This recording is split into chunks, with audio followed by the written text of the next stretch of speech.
was a very bad time for we Biafrans.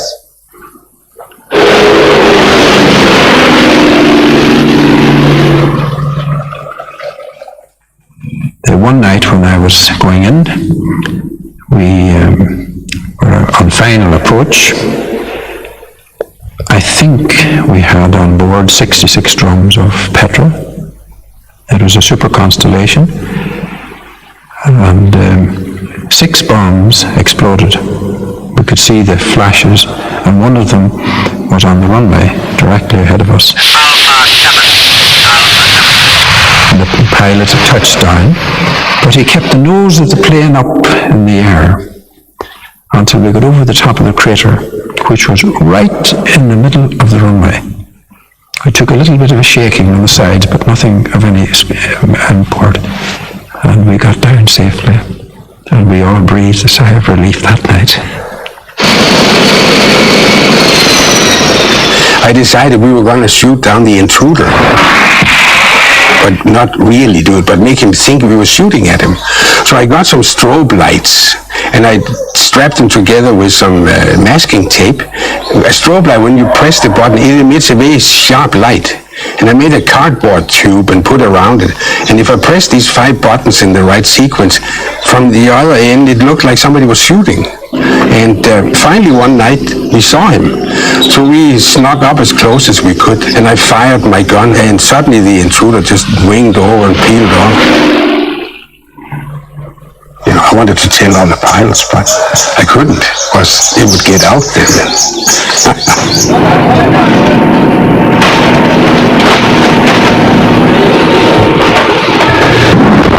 You could hear them coming down.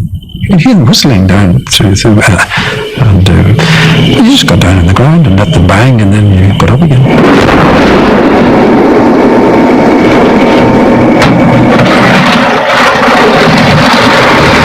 I still found hard to believe that we would stop the engines, offload 11 tons, and start our engines again and be leaving in under 20 minutes. There's some doing. None of us were heroes, believe me. There must have been some good pilots amongst us, wasn't there, when you come to think about it. The church airlift irritated Western governments. Led by Britain, they feared that the civil war could tear Africa's most populous nation apart. Large oil interests were at stake. Western governments were, I think, overly impressed by British advice, the advice of the British Commonwealth Office and the Foreign Office.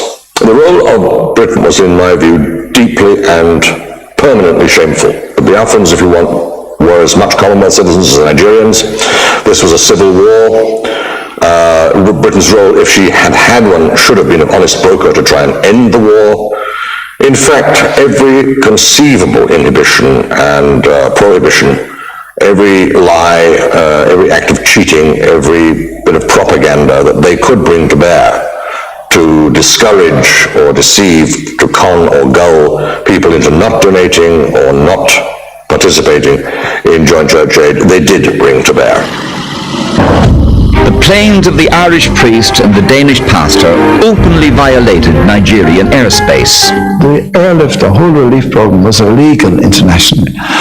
But you know, if there's somebody dying in a house because there's a fire, we don't have to ask permission of the owner of the house to go in and save the people in the houses. So we believed that our moral obligation to save children had to take precedence over civil regulations.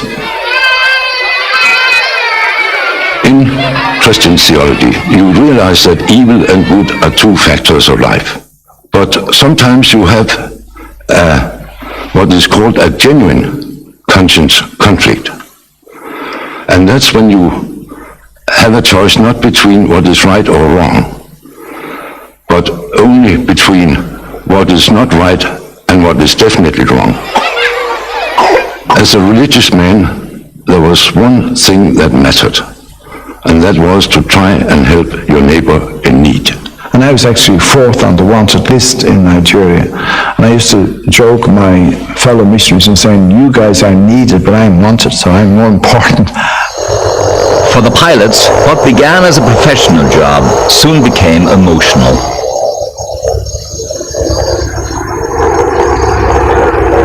one night on the runway at Ely, I'd been intrigued by what appeared to be little black shadows that were appearing out of the gloom and disappearing, and I walked round to the back of the aircraft where we'd just been unloaded and the freight door was still open.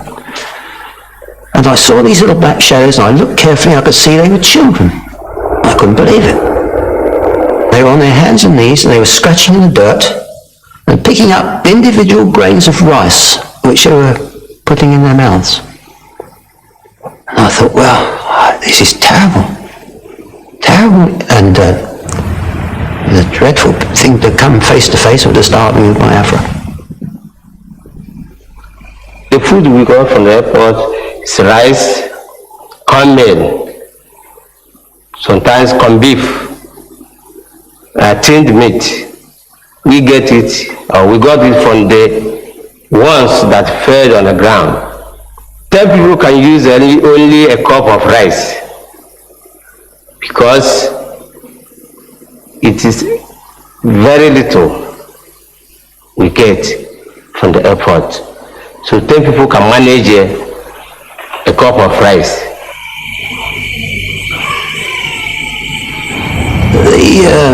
The guards used to chase the children, and they ran away in all directions, scatter. And the inevitable happened one night, and one ran into a propeller. And the tragedy was that it didn't kill him. So they had to get one of the guards to come up and put him out of his misery. And that was what life was like at Ely. That was what life was like there. Terrible. Terrible.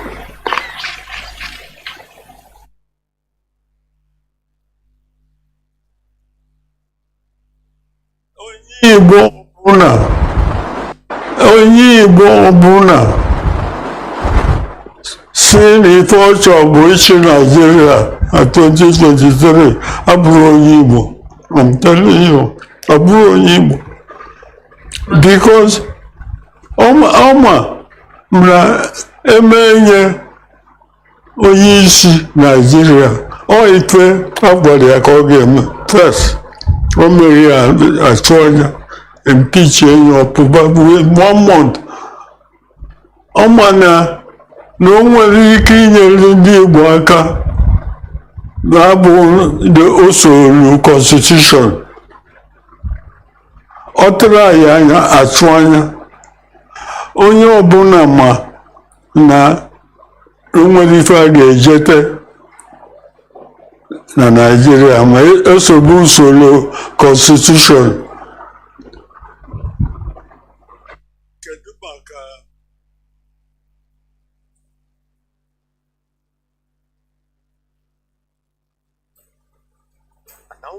Announcement. Here comes a great gathering of the people from the West African region.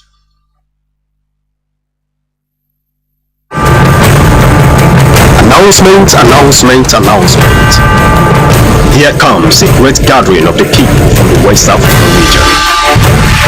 Ambazonia, Biafra, Oduduwa, living across the entire globe, the entire world. Coming from different parts of all the continents of the world to Brussels, Belgium, to march in great mass and in great multitude. All hail Biafra. Long live Ambazonia. Freedom for Oduduwa Republic. United we stand and shall never fall. With one vision and joint strength, the land of Belgium will feel the heat of this particular set of people from West Africa in 1 million freedom march in Brussels, Belgium. On the 14th and 15th of June 2022 at the European Union headquarters in Brussels. Together we shall march in strength and in valor, without fear nor weakness. The march of freedom, for total freedom, by the freedom fighters. We shall come to face the reality of truth about the fact that one of the steps to freedom is to restore our government the way our ancestors led it, and not the way our colonial masters decided it to be. With this move, we shall let the world know from the land of Brussels, Belgium, that there must be freedom for the people of Ambazonia. The the people of Biafra and the people of Oduduwa. March by the Abo people, Ambazonia, Biafra, and Oduduwa. As an Ambazonia, as a Biafra, as an Oduduwa, who truly needs freedom for your sake and for the sake of your future generations, you must defy all odds. Make your way to the land of Brussels from any part of the world. Come into Brussels, Belgium, to march together with the indigenous people of your land, your brothers, your sisters, your fathers, your mothers, and your entire people, to send a unified message to the world that all we need is true freedom and total independence. If there is no struggle, there will be no freedom. This information is coming to you from the office of all state media worldwide, under the leadership of Ipob, led by Mazi Iyke.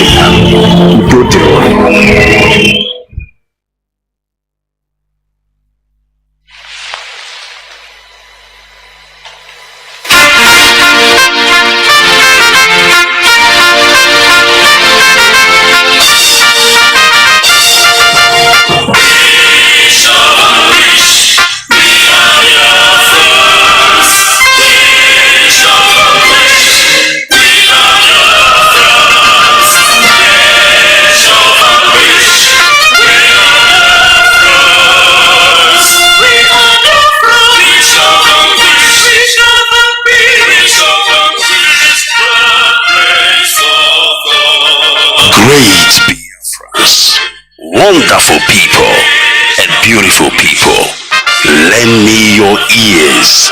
Buried for 50 years, Britain and BBC shameful role in the Biafran war.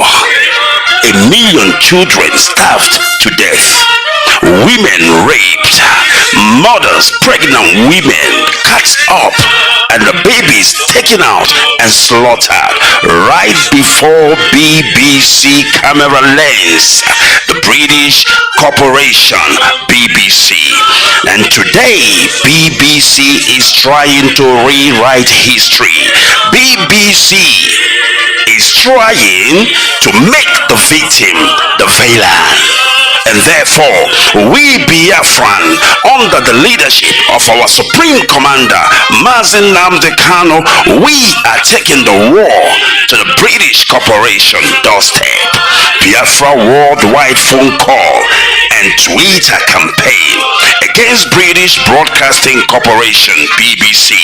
Starting date, the 19th day of May to the 3rd of June, 2022. Now listen, be polite and use the following prompts when you call the British Broadcasting Corporation. Hello, my name is, you give them your name. I am calling to ask about BBC policy of propaganda against the victims of genocide. Listen and pay close attention. Number 1, why is BBC always twisting facts and covering up genocide by Fulanis in Nigeria? Number 2, when will BBC make a documentary about the current Fulani genocidal killing in Nigeria? Number 3, why is BBC shamelessly investigating the victims and not the perpetrators? Number 4, why is BBC broadcasting a fake documentary to intimidate the victims of genocide? And number 5, BBC and UK government, stop your shameless policy of plundering and slaughtering Biafrans. Stop the killings. Stop lying about us and leave us alone. Now, listen, very important. The time to call the British Broadcasting Corporation will be from 9 a.m. in the morning to 5 p.m. Biafra time. Now, these are the numbers to call. Pay close attention. BBC switchboard is +44 208 743 8000. I repeat, BBC switchboard +44 20 874 38,000. You must call and you need to deliver the message. All right. You also can call BBC News. You can tweet them at BBC News. I repeat, at BBC News. You can also call the BBC customer service number, and the number is +44 3700 100 BBC customer service number again, I repeat, +443 700 100 or you can also tweet at BBC Press. I repeat, FBBC Press. Or you can also call BBC Studios Limited. The number is +442 08 433 2000. And finally, you can also tweet at BBC Africa. I repeat, at BBC Africa. Biafrans, we shall vanquish by the grace and mercies of Elohim. We shall vanquish. BBC, stop the intimidation. BBC, apologize to the real victim of genocide, the Biafran people. We shall vanquish.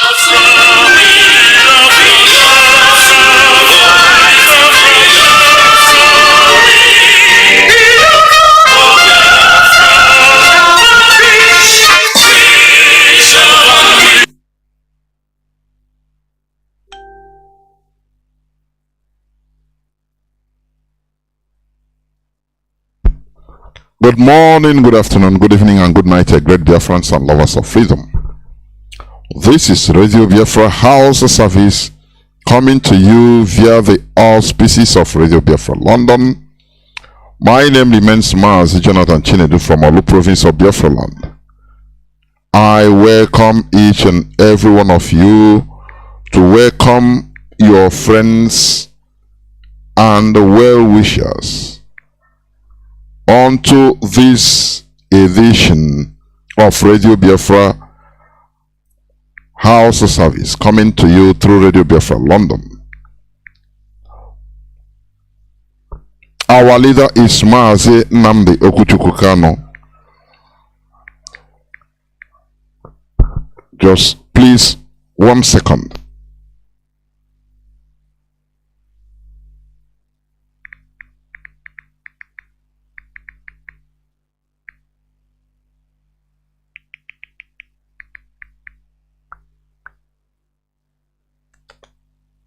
Once again, I welcome each and every one of you to today's edition of Radio Biafra Hausa-Service coming to you via the auspices of Radio Biafra London.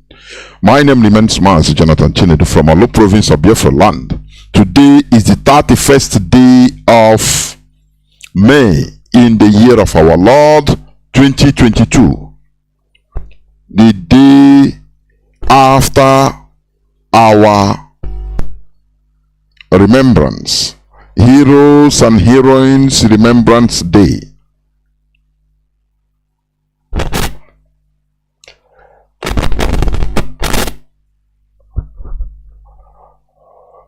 Yesterday was the 30th, and everything went perfectly well everywhere around the world. As I put it in my timeline, on my platform, on my Facebook timeline, Mazi Jonas Raphael is my Facebook name. Jonas Raphael. F, not PH, F, Jonas Raphael. IPOB has successfully linked us back with our fallen heroes, reconnected us with our land, made peace with our ancestors instead of demonizing them. We must collectively fight on. That is the reality of what happened. We have made peace with our land because, you know, the detractors, our enemies, the first thing they cleverly did was try to disconnect us from our land, from our ancestors, that all of them will be annoyed against us. Alanachi also. But IPOB, Mazi Nnamdi Kanu, has smartly, very wisely, first of all, gone back to the root of our problem in order to make peace. As prodigal sons we are. Our so-called elders failed to address this. Instead, what matters to them is their political positions. We play the clip today. We are very disgusting that they were begging. I played it, I think, day before yesterday, but I say I will treat the issue, analyze it fully today. We are very disgusting statements that Aneze is begging for the caliphate to give them presidency, to rotate it to Igbo presidency, so that they will bury the hatchet concerning the genocide of the war, civil war. That is very disgusting. That we shall because they give you presidency, His Excellency, a ceremonial president. Now we will forget about millions of our people that are killed, slaughtered. You see people that you call elders. Don't worry, I'll play the clip today, so that you understand that these people, they are less than buffoons. I'm telling you, these people, the whole people I'm talking with, everybody knows that these people privately, that our politicians are the most stupid set of people on earth. When you just like when you want to borrow money in the bank, in Nigerian bank, you have to bring a collateral. Now bank will tell you, okay, this collateral, before signing, go and sell this your collateral or destroy it. Now come, we give you money. Is it possible? Our leader continue crying. Here on this platform, we continue crying and shouting it. These people we call elders, they are the main problems we have before God and man. They are the number one problem we have in us down as a people. Because nothing matters to them. Only their political post, money, political position. That is only what matters for them. That is why today I'm going to play those clips where the beggars, people that say, oh, we the youths, what they saw sitting down, we cannot see it while standing in a skyscraper.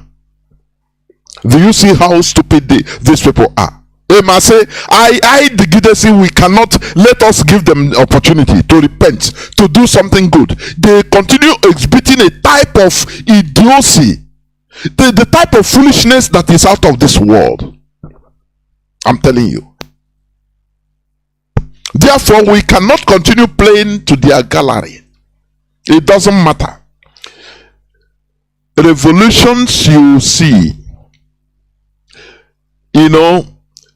revolutions everywhere in the world is being carried out by the people, by the peasants, not the political class. Because the political class is always lording it over everybody. The kings and queens, the very corrupt political class, they are enjoying the system. How do you want a senator of Igbo extraction, of Ijo extraction, to come and fight for your liberation? A senator that is a Nigerian senator, because he is a Nigerian senator, that is taking sleeping allowance, he's taking a halot allowance, he's taking laughing allowance. All the whole allowances and salary the Nigerian senators are receiving is more than they receive more than any even presidents of the whole of the world. They are the highest salary receiver. So you want him to jettison what he's enjoying and come and fight for you? That is, you finish schooling, you don't have job. Is that what you? Do we think at all? People that are suffering this injustice, this marginalization, are the people to first of all rise up to fight. We make everywhere uncomfortable for all of them. That is the reality. If you want, some people were blabbing before, although some of them have repented, that let governors and senators, they are the people that should be at the forefront of this struggle. I laugh. How do you want a governor, a Nigerian governor of Igbo extraction or a Joyce of Biafran extraction, to come and be at the forefront fighting for people that they have rendered miserable? How do you want a governor that is a demigod, lording it over everybody? How do you want him to just leave everything and now come and fight for you? He wants you to be even killed. He wants that the system to continue forever, so that what you hear is the son of Malame, Minister of Justice, marrying the daughter of Dangote, the richest man. The daughter of Buhari, they will wed. She will wed the son of the Senate Speaker, or Chief Speaker in Senate. They create a system for themselves at your own expense, where they regret. If there is a way, Nigerian government, these politicians in Nigeria, if there is a way they will make this connectivity network to be only for the political class, without touching the people, they will do it. Do you understand? That is why they made sure that there is no electricity, so that they can buy generator. You cannot buy generator that will be on 24/7 for 365 days non-stop. A generator that can maybe cost 100 million naira, you cannot buy it. you understand? If you have that kind of money, you want to do something, invest on something that will profit you, you will not be able to use it to go and buy only generator. But these people, that is what they have in their houses, and they use their pounds, their foot soldiers. One of them are the clergy, to tell you to continue praying, that the problem, your destiny is being held by God, that is only God that can do everything. So pray and fast and come to service Monday, Tuesday, Wednesday, Thursday. As you are coming, don't forget to bring your money. It doesn't matter you don't have. Just even if you have to borrow, go and borrow. Put it inside your pocket, because you have to sacrifice something difficult, something that pains you to God. That is how they brainwash you, so that you continue servicing them. The job of the political class is to do the to steal your destiny. Now the job of the clergy, the pastors and imams, is to remove your mind from attacking, softening, and now forgive breeze. No, your problem are not politicians. Imam will say, no, your problem is Inyamini. They are very bad infidels. Once you believe in God, everything is okay. Just let's support any buffoon as far as he's a Muslim. Now, they make you, soften you, so that you remove your eyes from the reality. Do you see why we can never leave religion? Don't worry, on Saturday Wada and I, we will come in a bad way. I'm telling you honestly, because it has been 2 weeks. By the grace of Chukwu Kabia, we will never leave. Because these are the things they are using. Any person that is telling you that the religion is not our problem, tell that person, go to hell. Do you understand me? I don't care. That person, tell him, you should please go and jump inside the sea. Because these are the tools they are using. Let me tell you one thing, for people that we blame ourselves, yes. But what we are trying to do is, we try to remove all those shenanigans. Do you understand? All those shenanigans that are, sucking our blood. What I mean, our blood, our wisdom, sucking it away, softening us. Human beings, right from antiquity, we go in, human being has been evoluting. That is advancement. Before Europeans were cannibals. Do you understand? Human beings even were cannibals. Before the advent of government, it was kill the power belongs to the force, to the mighty. Do you understand? But it is through advancement and development that all these things were regulated. They use different ways in order to, human beings started advancing. It's not advancing on air just like that. No, it is the brain, through different ways, even through religion, organizing human beings into communities, governments, and making laws. These are the things that advances human beings. That is civilization taking place. Now, as time goes on, from time to time, something will be used in order to, people changes by observing others through education, one way or the other. When I talk about education, don't think that it is only going to Harvard that is education. No. Through informal education at home, through observation, interaction with other people, through religion also, you can be educated. But in this our own time, religion becomes a weapon of conquest and softening us into slavery. You understand what I mean? Softening us into slavery. That is why we must continue to expose it. It doesn't matter how annoyed and angry you are. That is not it doesn't, I don't give a damn about it. We expose the reality. During the antiquity, religion was used to organize, even to bring moral values.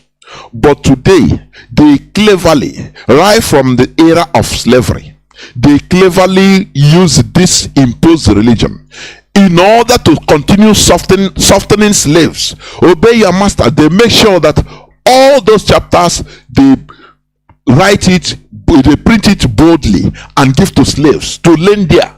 Look, for you to be a good Christian, obey your masters. Slaves, obey your master. It's written, and I have softened you mentally, and you agree. And if anything you don't have to fight back. This is the same thing they are using today. So we must go and uproot that from our brains. Do you understand? That today they are using it in an adverse way instead of using it rightly. So this is what we do. Therefore, once again, I welcome each and every one of you to today's edition of Radio Biafra Hausa-Service, coming to you via the auspices of Radio Biafra London. My name remains Mazi Chinedu from Olu province of Biafra land. Our leader is Mazi Nnamdi Kanu, who is still in the enemy dungeon. But make no mistake about it, he must be released. He must be released.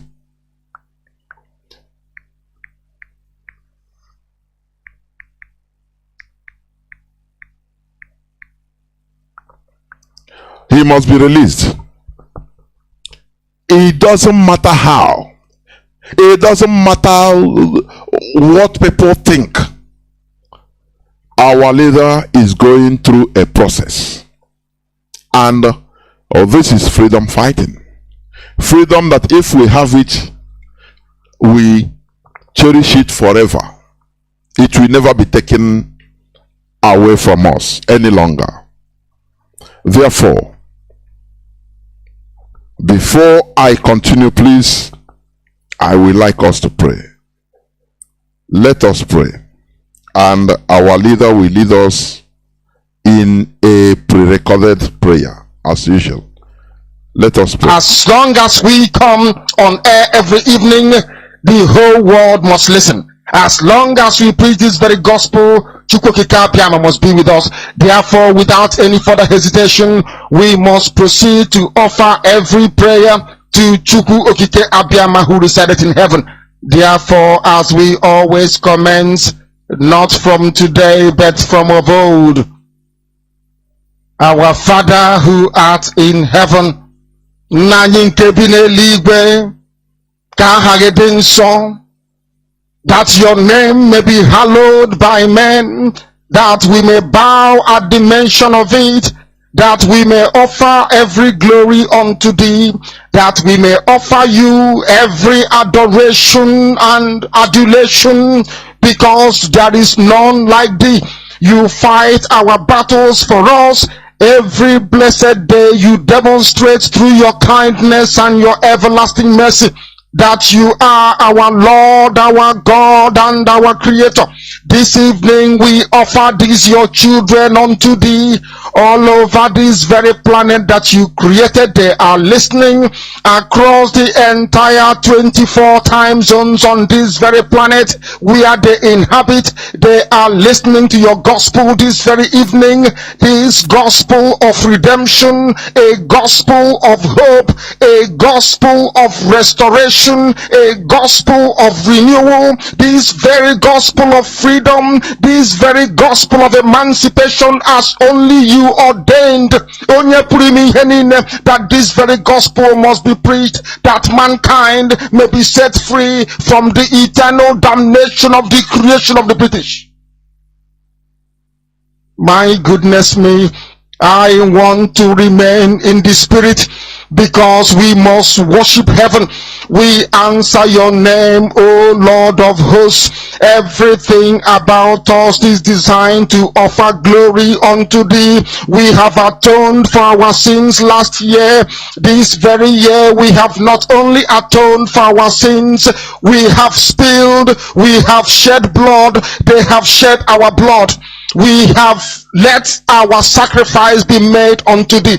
Even on the 30th of August, as we are being felled by the bullets of the enemy, by the workers of iniquity and of darkness, we remain very strong today to beckon upon thee, to ask you for your mercy and for your grace, to ensure that your kingdom is restored upon the face of the earth, that you can bring your healing hand to bear upon the life of those of them that you created for one singular purpose, and that purpose alone, which is to worship you in truth and in every honesty. Is there any way that we have erred? Is there any way that our ancestors may have sinned?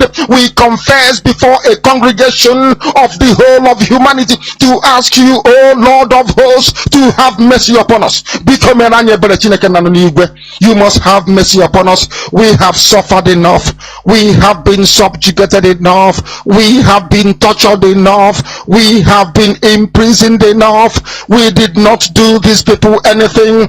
Our only crime is to answer your name. Our only crime is to be born your children. Our only crime is to excel at everything that we place our hands into. Our only crime is to exhibit your glory and your blessing, which manifestedly is upon our lives every blessed day. That is why they want to kill us. That is why the British want to join those of them who don't know you to destroy your creation and your inheritance. You will not allow shame to befall your name. You will not allow the enemies to triumph over the lives of your children, because you created us to exist, to worship, to honor, and to praise you.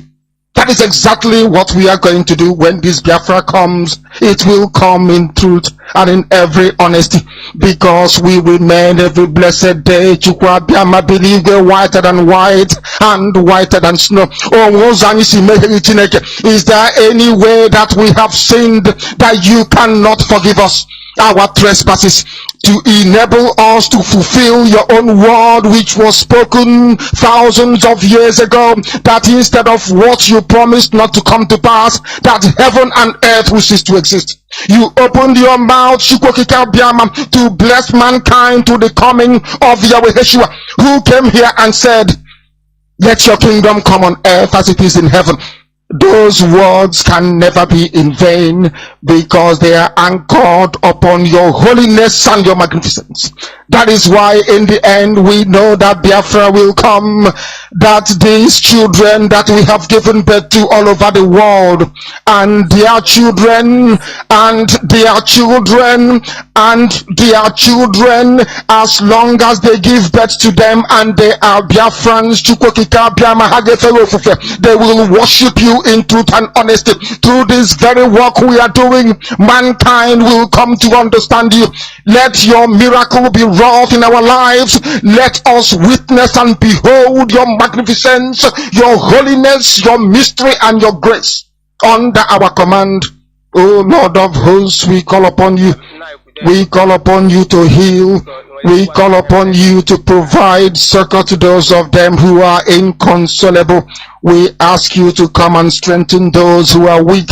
We ask you to restore hope where there is hopelessness. We ask you for inclusion where there is destitution. We ask you for one brotherhood, one camaraderie, one bone, one blood, and one flesh of your children. The Efiks and the Bibios, the Izon, the Shekiri, the Isobos, and also those of them from Isoko. We are traveling all the way to the lands of Igala.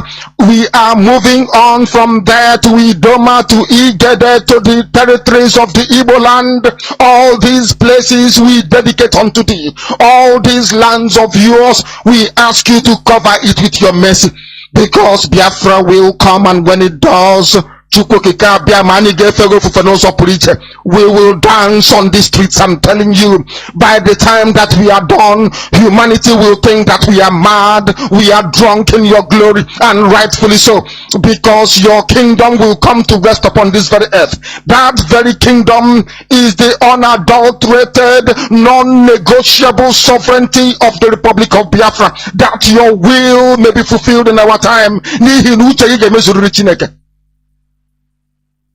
All this we pray, all this we ask for, in no other name apart from that name that belongs to you.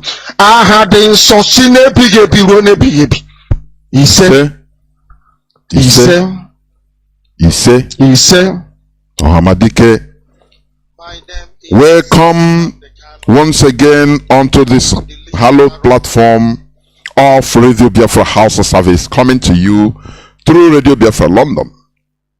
My name remains Mazi Chinedu. We must continue in this hallowed platform, but please, before I go on, please do not forget that we are in a media warfare that BBC started. Directly, they started attacking us. They are not relenting, please. So we should never relent in showing them that we are Biafrans. They are directly attacking IPOB, attacking our struggle, trying to label. We will never allow what happened in 1967 to 1970 to happen again. Before now, I was playing a documentary, although I didn't finish it up. You see, this man, Frederick Forsyth, he was a BBC reporter sent to cover the war from the Biafran side. But do you know what? He found out that everything he was being briefed, the whole brainwashing they gave to him before landing in Nigeria, they lied 100% against Biafrans. That is why when you read his book, The Biafran War by Frederick Forsyth, you will understand better. He resigned from BBC Direct and went back to London. Now he came back on his own. Do you understand? Do you see people that have a conscience, how they behave? He came back on his own, because when he was briefed that the Biafrans are satanic, we are fascists, we are, communists, we are devils, we want to just destroy everywhere. But when he came to Nigeria to report, do his job, he found out that everything he was told by his superiors, by Britain, was complete opposite is what he said. I say opposite. He made it clear. Opposite of what he was being briefed right from time. And you know what? He did it because he had conscience. Do you see Igbo people working on BBC Igbo, reporting things against our own interests, collective interests with them? And they are doing it. When you ask them, you say, no, they are paying us now. How can we get job? That is where I tell you that the problem is not hunger. It is lack of dignity. Black race is suffering from lack of dignity. Do you understand? This man, Federal Foresight, he didn't care about the benefits he had.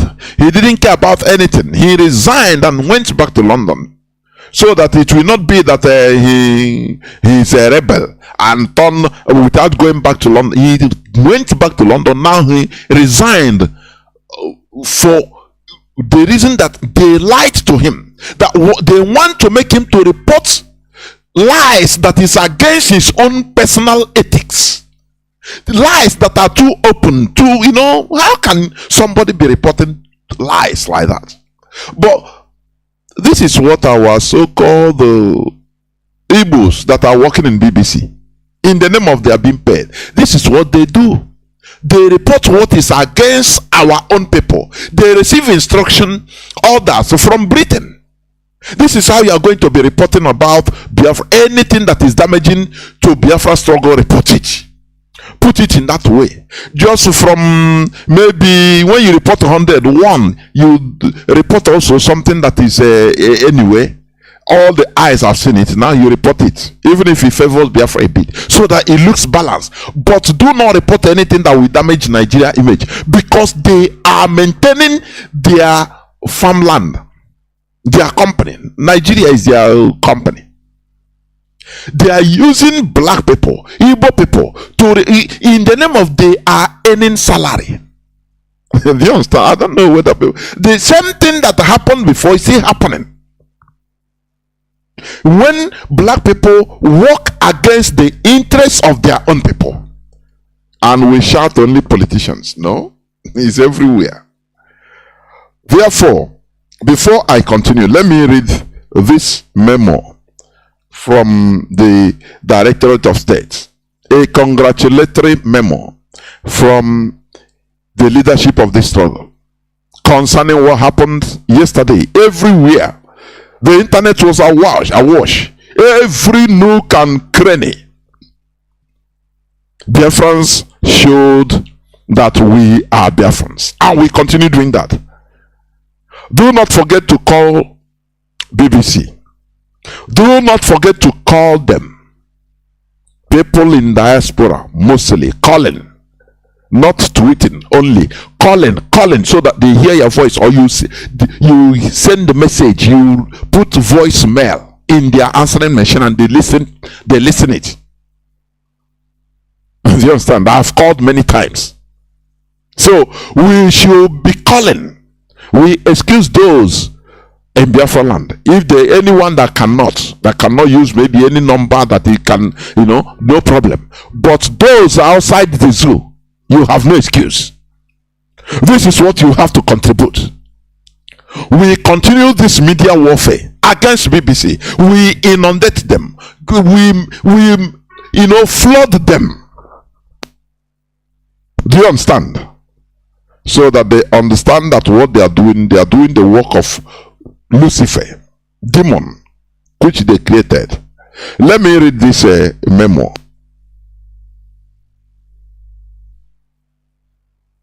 May 2022, from the Directorate of State. It's a memo. Biafra heroes and heroines, May 30th, 2022, Remembrance Day. A commendation to the Biafran people. Let's go. The Directorate of State of the Indigenous People of Biafra, IPOB, express our profound gratitude to the Most High Chukwu Okike Abiama, our Creator, for His unfailing faithfulness and the outpouring of His abundant grace upon us Biafrans on our solemn day of May 30th, 2022. As we remembered and honored our brave heroes and heroines, men, women, and children who sacrificed their lives for our freedom, it is to Chukwu Abiama that we ascribe all glory for impressing upon our hearts and minds the spirit of obedience to the directive of the messenger of heaven, Mazi Nnamdi Kanu, the leader of the indigenous people of Biafra, who instituted this very special day of remembrance in acknowledgement and appreciation of the great price paid by our gallant heroes and heroines of all the victims of the Biafra genocide, beginning from 1945 to 2022.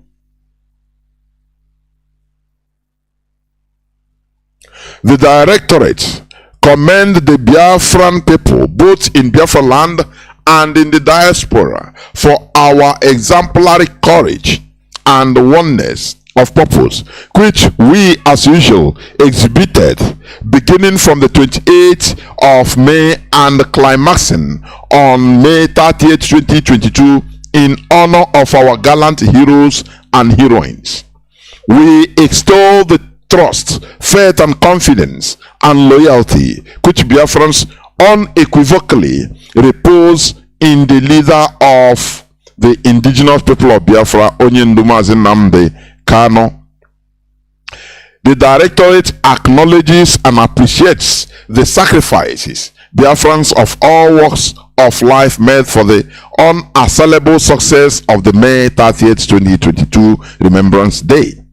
We laud specifically Transport Workers Union, Road Transport Workers, Market Traders Association leaders, town unions, traditional custodians, the clergy, educational institutions, teachers, students of institutions of higher learning, civil servants, artisans, religious leaders, businessmen and women, private sector workers, traders, farmers, Okada and Keke drivers, school children, and of course our parents. We commend as well the public transport owners, women organizations, community leaders, youth leaders, civil society organizations, youths in every community, wheelbarrow and truck pushers, etc. You all have done exceptionally well, and we shall continue to work in unison until our objective, which is a free, independent and sovereign Biafran nation, is achieved. The Directorate wish to remind all of us about our obligation to remain very vigilant and disciplined as we give our lions for the battle ahead of us. Biafrans, be rest assured that we will not be fighting this battle alone, because the spirit of our ancestors, our departed heroes and heroines, and the whole host of heaven will fight side by side with us and with our gallant men in the Eastern Security Network, ESN, knowing that our cause is a just cause. Signed, Mazi Iyke, head of the Directorate of State of the Indigenous People of Biafra, IPOB. This is the memo.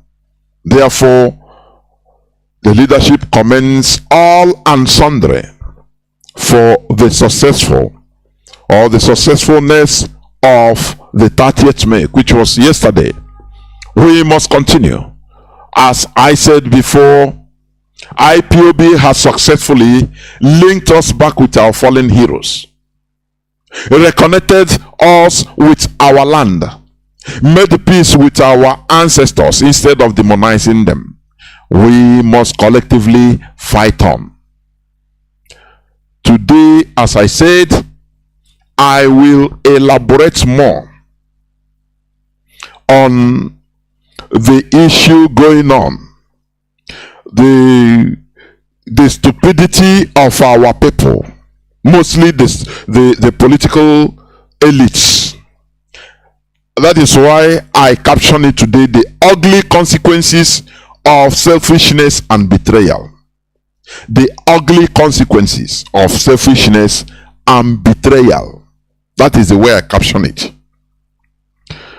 Because what is going on today, even in the Nigerian political line, although we, the indigenous people of Biafra, we are not interested in the Nigerian politics, but we must comment and analyze on the situation that is going on, because in one way or the other it concerns us also. That is why we will never do as if nothing is happening. No, many things are happening. Let me first of all say, please reiterate, stop calling these people the House of Fulani. Let me tell you what the Fulani are doing. They are trying to make it to be that, you know, Biafrans are against the so-called North. Why do you think that this is very important to them? Because they want to remain in a bunch. Do you know how many times Middle Belt, even the indigenous Hausa people, some of them, their groups, they have said many times that they are no more part of the North. But the caliphate will come out with their media superiority, and they say that all of them are the North. And when ESN is busy, you know, pursuing, clearing our bushes of the Fulani headsmen terrorists, now they will go on propaganda, I mean the caliphate, to make it look like, oh, ESN is attacking the North. No, but it is very important to them. Why? Because they need that bunch. And I don't know how many times do we understand that all? They understand the importance of being in a bunch. Even if a grumbling bunch, they don't care. Once, you know, to outsiders, they put themselves as the North. It doesn't matter, the whole world as captives. Because the same way they are killing us, they are killing them, the indigenous people in the so-called North, the Hausa people, the Nupe, the Kanu, they are killing the TV, all of them, but they hold them hostage and say, we must answer the North. Don't you see that there is something they are preserving? Because once you are divided, enemy will come in. That is why it is very important to them that we are divided. We answer Southeast and South-South. That is why anytime they are making statements concerning us, instead of calling us the East, they in their mouths they make sure they divide us. So that we will be hearing that word Southeast, South-South. Oh, you Southeast, South-South. But they themselves, they will call themselves the North. Let us learn from our enemies. We have many things to learn. Some people might, you know, think that it is not important. This is very, very important. Do you understand? Stop calling them House of Fulani. Divide them for who they are. It doesn't matter what happened. You know, our people are always carried away by sentiment. They are always carried away, you know, by anything. That is why all of them are the same. No, you are doing, when you think you are doing good, you are doing more harm to us and doing good to them. Don't you understand that? Let us be learning. It doesn't matter the situation. We remain rigid, focus, continue doing what we are doing, calling them all these things. It matters a lot. Why do you think that they don't, out of convenience, why they don't call us, oh, we the East Biafrans? No, in their statements they make sure they divide us always. But when it comes to them, they say we the North, falsely. Do you remember during the time of when the South, and all of them want to have solidarity meeting? I think in Benue.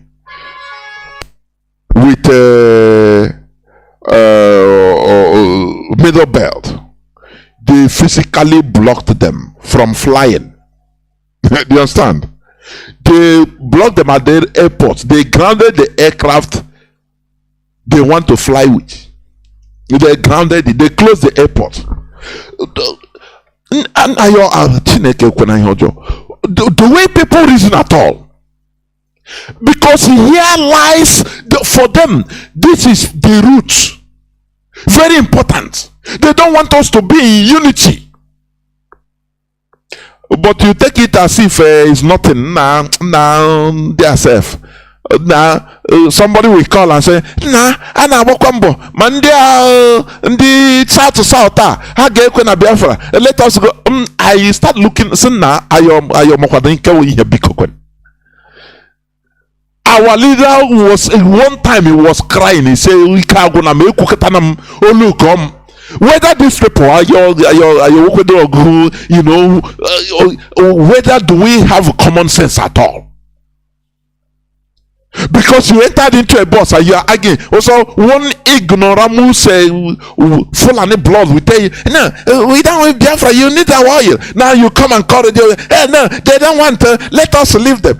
You are living your shadow. Can you leave your shadow? Who are you living? Your own blood. What of Igbo people, so-called Igbo people that are saying the same thing? Okay, we leave them also. Let us stop thinking through our sentiments. Let us stop thinking through our sentiments. Let us continue reasoning with our own minds, our own brains and wisdom. It will help us. Because you know, freedom fighting is not something that you don't do something with annoyance. It doesn't matter how anything that is being thrown at you, shit will be thrown at you. You continue moving. You know, you keep your head low as normal. Everything will be thrown at you. But in our own, anything slightest thing, you know, who are you? You are annoyed for who? You are annoyed for who? Finish. So let us stop calling them the house of Fulani, and let us stop referring our Biafra land as southeast. Please. This thing is taken, I don't know. You know, I think that some people, even IPOB family members, have outgrown listening to Radio Biafra. It's very sad. When you write or you talk, oh, Biafra land, you call it southeast. It's a very big insult. How do we accept the language of our enemies? We call ourselves what they call us. We agree. Do you understand? Even I listened a bit to Mazi Iyke's program when he was talking with the Ambazonian. He talked about it. And he made a point, just like what we are saying here every time. How do you refer to yourself with what your enemy call you? You answer it. It's a self-inflicted insult and injury you are giving to yourself. We are not South-East, for goodness sake, please. When it comes to them, they say not. But when it comes to us, they'll make sure they divide us. It doesn't matter with mouth, and you agree. That is stupidity. Let us remove ourselves from this stupidity, please. As I said, today I'm going to discuss on the ugly consequences of selfishness and betrayal. I will play clips only and analyze it. But before that, we see what is going on in our land, in Biafra land. How the enemy have infiltrated, heavily infiltrated the videos that are being sent to us. Videos that I'm seeing, I'm telling you, very horrible. Very, very, very horrible. The enemy, the caliphate, the Fulani, they are in our land committing atrocities. And you see them in the north activating their propaganda. Somebody, you know, the way they are saying it in Hausa. You have seen that clip where one man is, he's demonizing a whole race. That Igbos are the ones that are doing all these things, killing people in the north everywhere, masquerading as Fulani. Do you see that? That we should be exterminated. We should separate now in peace. And it's right, we should separate. Because there is no movement, there is no moving one way. They call a country where perpetual fight. Listen, this thing happened in Rwanda, where French was supporting the Hutus or the Tutsis, sorry, a little tribe, minority. French was behind them, supporting them to do anything with impunity, and they thought that simply they can kill. They just accumulated in the genocide, Rwandan genocide. The same thing is happening in Nigeria. A genocide has been committed, the great one, against us.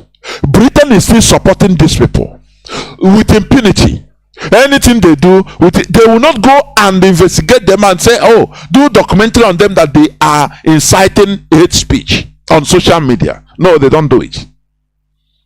All they do is to come to people that are the victims. Do you see how evil this world is? But we will not keep quiet. If we keep quiet, we all perish. We must continue. I will first of all play this clip. Our people are being massacred in our own land. Please listen. This happened. Listen, please.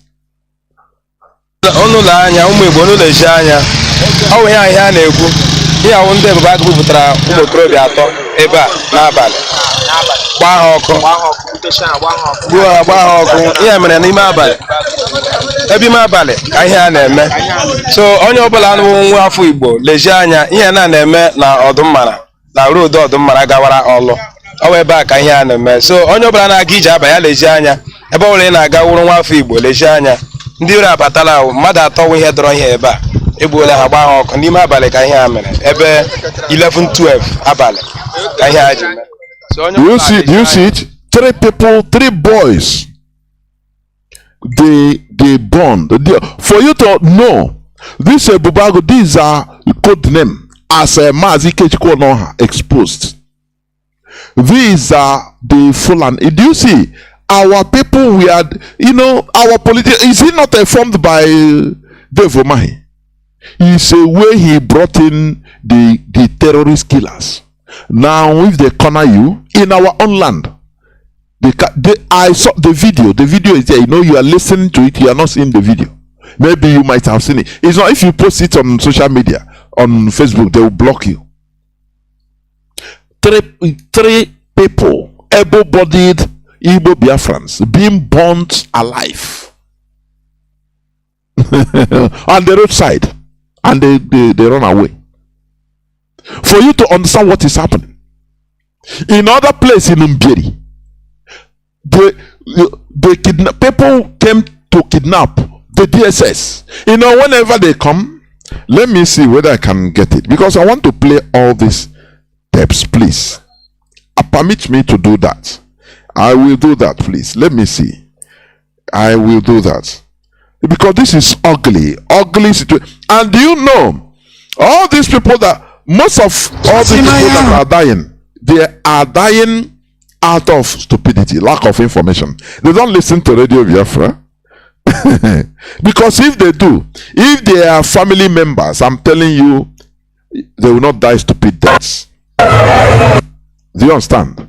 They will not die stupid deaths.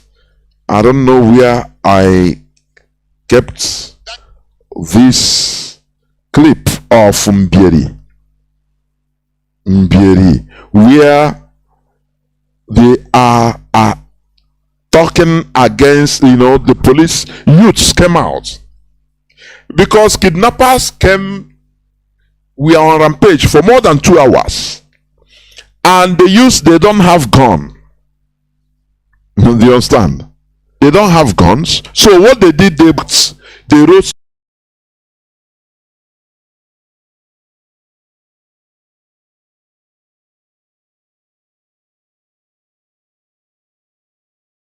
this and police to come, that they should come. They didn't. They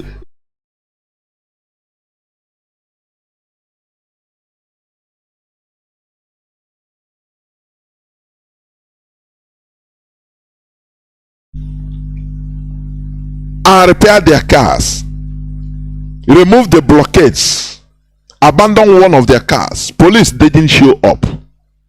the people, they were mad. Youths in that place, they were heavily mad. And afterwards, you see police. Once these people have gone, it is that time you see the police people. You understand? Coming out, and the youths were mad in Mbieri.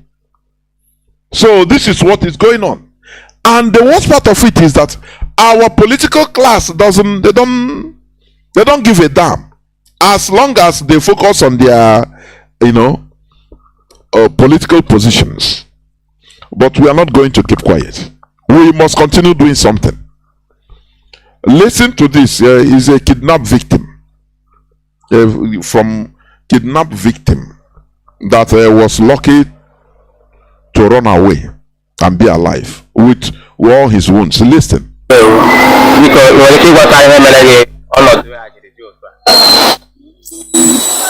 Nambo amu Ikenna onwe buchelo makala nwanne m nwoke m ọdara na be m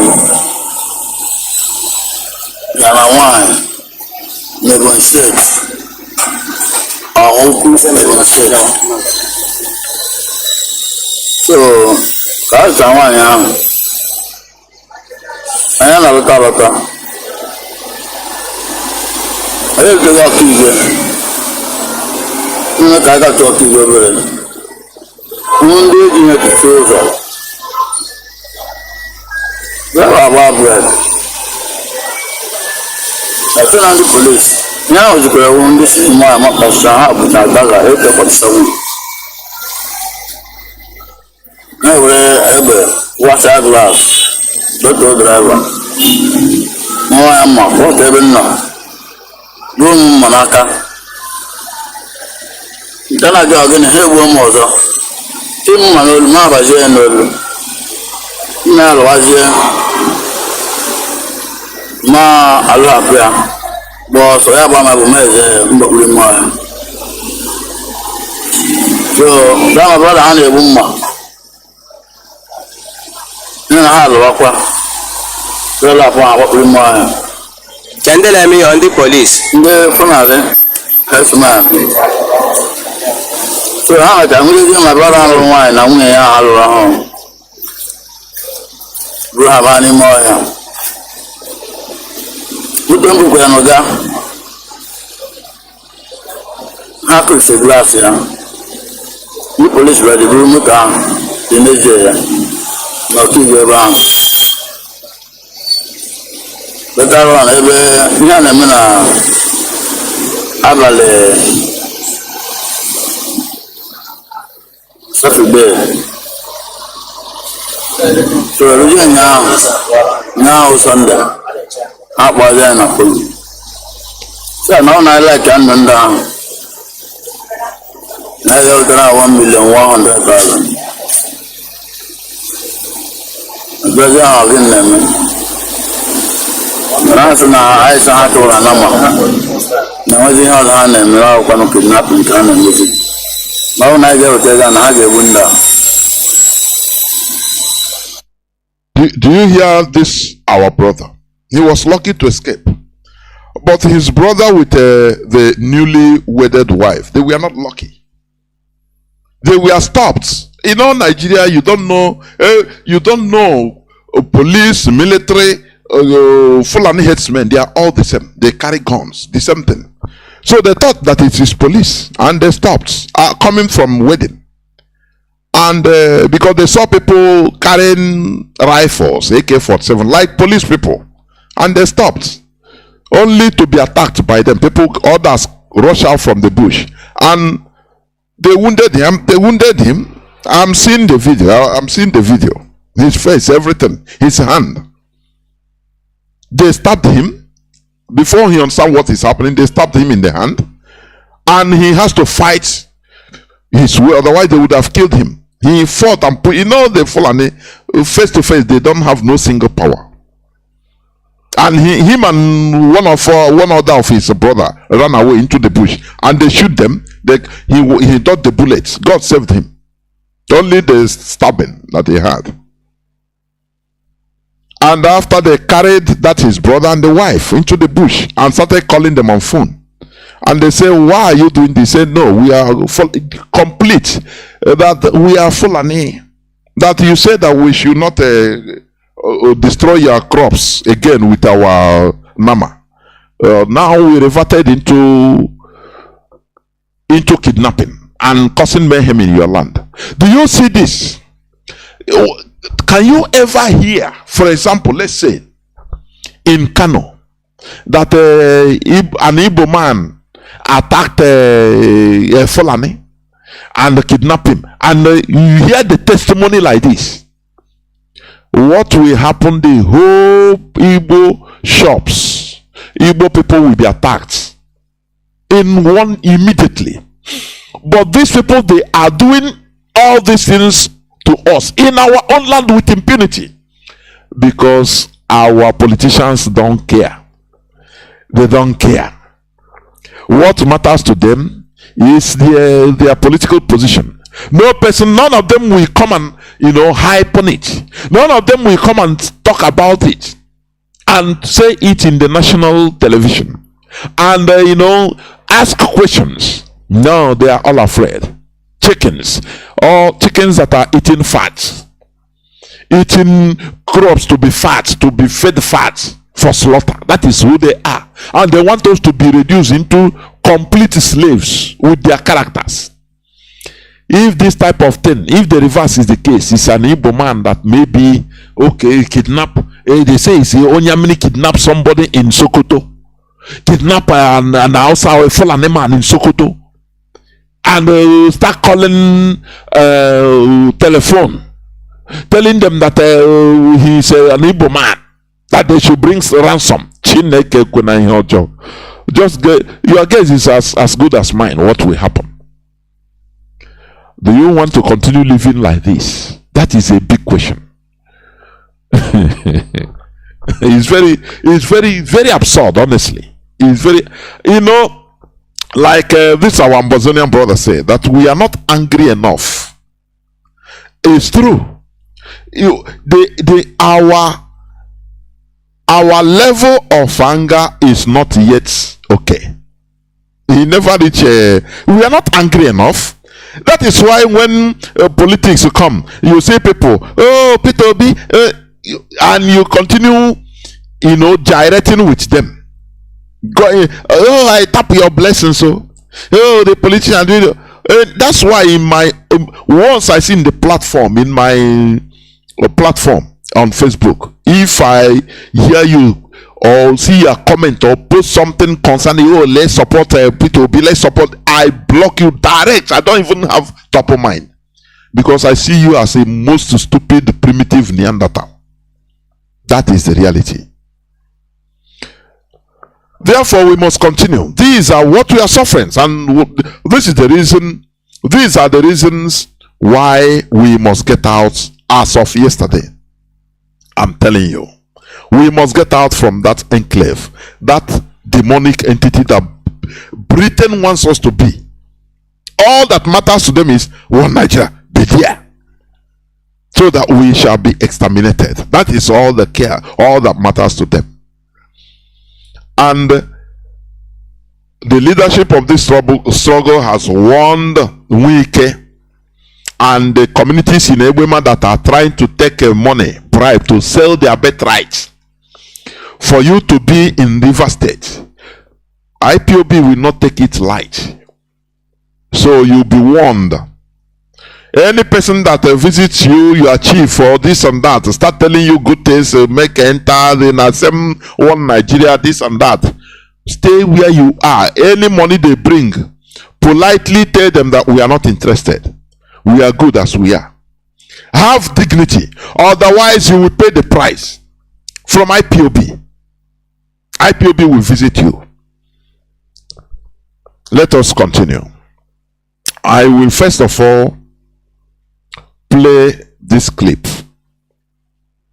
First of all, because I have many clips to play. Therefore, I want you to listen. I have played it before. I will play it again. Because I want to bring out something. Or many things analytical about it. Listen to this Fulani man, please. I played it the other day. But listen. I hear what he's saying. If now somebody like Nnamdi and hear what this man is saying, this Nathan, I hear what he's saying. And hear what this man is saying, this Nathan, I hear what he's saying. If now somebody like Nnamdi cannot talk this thing, or Sunday Igbo, for that arrest and sins, hear them. Are the economic heart of Nigeria, and nobody can address us as parasite. We are the economic heart of Nigeria. The oil that is so being busted on today was discovered, harnessed, and the refineries were constructed with the northern Nigerian sweat, with the northern Nigerian economy, with the northern Nigerian money, the money of granite. You know, our weak, very weak, they might eating highly unintelligent politicians have emboldened these people. They come, they lie with impunity. They lie with impunity. You can hear Harold Wilson during his interview. He said it that the North, they are very poor. So look, do you see Niger?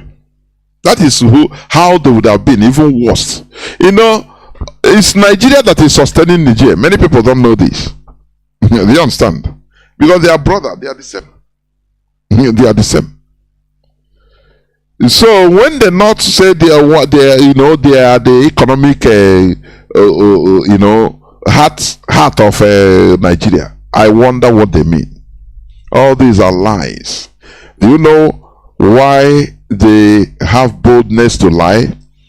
Because we have wikis, weak, primitive, only looking for money and political office. Individuals we call politicians in our land, from Igbo and Biafra extraction. They don't care. Everything goes as long as they will be settled, as long as money touches them. These people, I don't know when they will be, when they will be, when money will be enough for them, when they will be okay with money. Even if they steal, they throw, it doesn't matter to them. They sell their people, they sell our collective interest, and that is what gives the Fulani the boldness to speak with eloquency, as they always do. Because no challenge, and they want us to live like that. It is impossible. Continue listening. Pyramid and cotton was the one that was used to research, discover, and build the refineries that are some other part of Nigeria are claimed to be their own personal property. If that is the case, we also deserve, just like NNDC and Niger Delta Ministry, that should be a northern development ministry that should also be given the same amount of money that is given to NNDC, because our money was the money that was used to develop the oil. That's number one. Number two, those that got education, early education from the south, southwest, and southeast, got those education from the northern economy, from our own money. From the just be listening. You know this, I said this the other day. Listen to the pattern of this man's speech.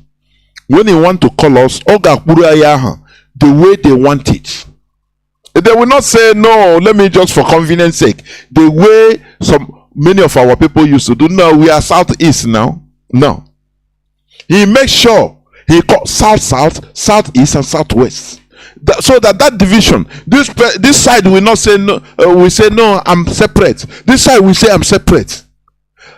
Why do you think that he is doing it? He is taking the inconvenience of calling this Uru Yanishi because there is the key. Division is the way they work. They want you to always be divided. Continue, please. The northern threat. And by the grace of God today, the northern Nigeria also, even if you are boasting of oil, has been discovered in Bodejo village. And here what these are ready to do that to Zamfara and from the northern economy, from our own money, from the northern threat. And by the grace of God today, the northern Nigeria also, even if you are boasting of oil, has been discovered in Bodejo village within Gombe, Bauchi, and Taraba along Lake Chad Basin. And that remember, he said northern Nigeria. He didn't call northeast, northwest, and north central. Whereas the same way they have regions, southwest, southeast, and south, so-called. That is the same way, the same thing in the north. They have northeast, northwest, and north central. But why is this man calling the north? There lies the wisdom. Oh yeah, the wisdom had the carry again. That is the thing. Nothing more. It doesn't matter the middle belt, even indigenous people in northeast or north and northwest saying that they are no more part of the north. Is Deborah Yakub not part of the north? Are they not part of the north? Is Obadiah Melafia, they are not part of the north? They are so-called north. Whereas Melafia said that they are no more part of the north. But these people, they continue calling. They don't mention northeast. They make you forget that there is something like northeast, northwest, and north central. They make you forget. Through their pronouncements. Because they are wise, political wisdom. But you, anything they call you, we are south to south. Oh. We are south to east. Biafra is south to east. And you are in ignorance or leg. Listen, let us learn from our enemies. I used to say this right from beginning. Right from the beginning of my broadcast, I used to say it. I used to say that, look, we that are saying that we are so smart. Can you remember? Right from 2019, I started broadcasting. Because I know this right from time. That we are foolish. Politically, we are foolish. These people are more intelligent than us politically. And some people will challenge, but now, thank God that everybody is seeing it. Thank God. We must continue. Listen. That was why those people are instigating the Boko Haram, so that there will be no peace in that area for us to be able to harness the oil and others that were discovered within that area. What is that area? That area. Why didn't you mention that area? Do you see it? Everything. If you are making public pronouncements, political stand, any statement you make matters. They know it. He didn't call it not east. He said that area, so that you will not hear it from his mouth. That he said not east, as if it's division. He said that area. But when it comes to your side, he mentioned southwest, southeast, south to south. Let us learn, please. We have a deposit of gold in Birnungwari that is more than the deposit of gold in South Africa and Ghana. Then go. And that was why we are having the banditry also in Birnungwari axis, so that we will not be allowed to harness it. Same goes to Zamfara, and that's why we are having the banditry within that axis. So we are saying enough is enough. If we will continue to coexist as in Nigeria as Nigerians, the northerners are ready to do that. That was why we have been accommodating. Today, the number of our people that are being killed and the property being destroyed in the south, southwest, and southeast, in Kanu and Kaduna alone, the number of Igbos and Yorubas that are resident in Kanu and Kaduna alone are far greater than the number of northerners that reside in the entire south, southwest, and southeast. Do you see the wisdom they saw right from beginning? That is why they preach to them in their mosque right from independence. Do not go and invest in an infidel's quarter. And they listened because they saw far. They know that they will hold us hostage with the people, with our investments, with our buildings, with our one Nigeria nonsense. They will hold us hostage. That is why anytime you any slightest thing, they will remind you that we have Igbos, Yoruba living in North more than anything. And you say they don't know anything. You know, I used to say it, once you fail, let us call failure a failure. Don't contextualize failure. If this preaching, if what Ahmad Bello saw right from 1960 and he started northernization agenda, if had it been as if he saw it, that look, if he's a good politician, he would have analyzed the situation of Nigeria without sentiment, without greed. Do you understand? Because Nnamdi Azikiwe joined greed, and that is what deceived him. Selfishness. He want to be the president of that big country. A big country. He don't want to pieces. No. He want to be the same thing, exactly the same thing the politicians of Igbo extraction are doing today. Had it been Nnamdi Azikiwe is a good politician as some people are portraying, he would have known that look, these people, they have strange character that is different from ours. Do you understand? They have strange character and we don't have the same value. So there will be problem in the future. It doesn't matter how you do it. So he would have used the Conecom, talk to our people saying na invest na no. Do you think that had it been Azikiwe discourage our people right from time in a coded language? Na ona Abiazikwe na ono bia ono hire ulo 1 room and parlor or apartment on Wetego Bulania. Maybe there is a way you will encourage our people and they will do it. But you know, this this thing we are suffering today was encouraged by Azikiwe that time. Oh, one Nigeria, one big, everybody stay as we are okay. After all, he want to be his father Obededom helped to look at in order to deceive the kings into signing useless treaties, useless ones. The Obong of Calabar, Sultan of all of them. It's Obededom Azikiwe, Nnamdi Azikiwe, that deceived them into signing with Britain to be in Nigeria, to become one Nigeria. So he is doing it, you know, for investment for his son. My son will be the president of this big thing. So selfishness. Remember, I'm talking about the ugly consequences of selfishness and betrayal. Continue listening, please.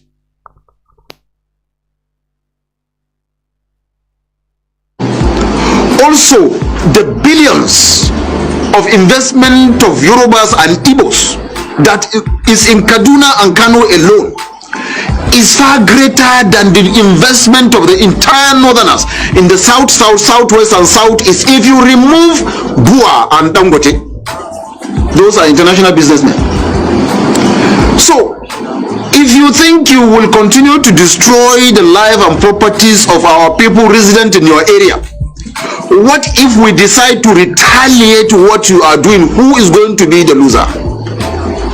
How much of investment do we have in the east? All our people that are in the east are either tomato sellers, wheelbarrow pushers, Okada riders, suya makers, shoe shiner, fingernail cutter. Those are the northerners, mostly resident in the south. And they are expendable. Do you know that these people, they know what they are doing? These people, you know, all this is mind game. It's all these things the politicians will listen to and they will say, oh boy, now one Nigeria is, even if we are slaves, let us go. They will destroy our property. So, oh yeah, your property is not safe if you join Biafra. This is mind game. They are using scandal, and they propagated it. When you see, they will come in north and they will sell, give you, they will sell to you land very cheap. You see that now they are cheap. You call all your brothers now. They want now here land they cheap. You buy and start building. They encourage you. Hey, Aboki. Hey, don't worry, but your brothers, they know, they are seeing the future, they know what they are doing. These are people that are political in nature. Do you understand? They are political in nature. They understand. They know that a time will come, they will use all these things to hold everybody hostage. But our leader have said it. They know now those Sharia knots. If you can organize yourself, do to resist.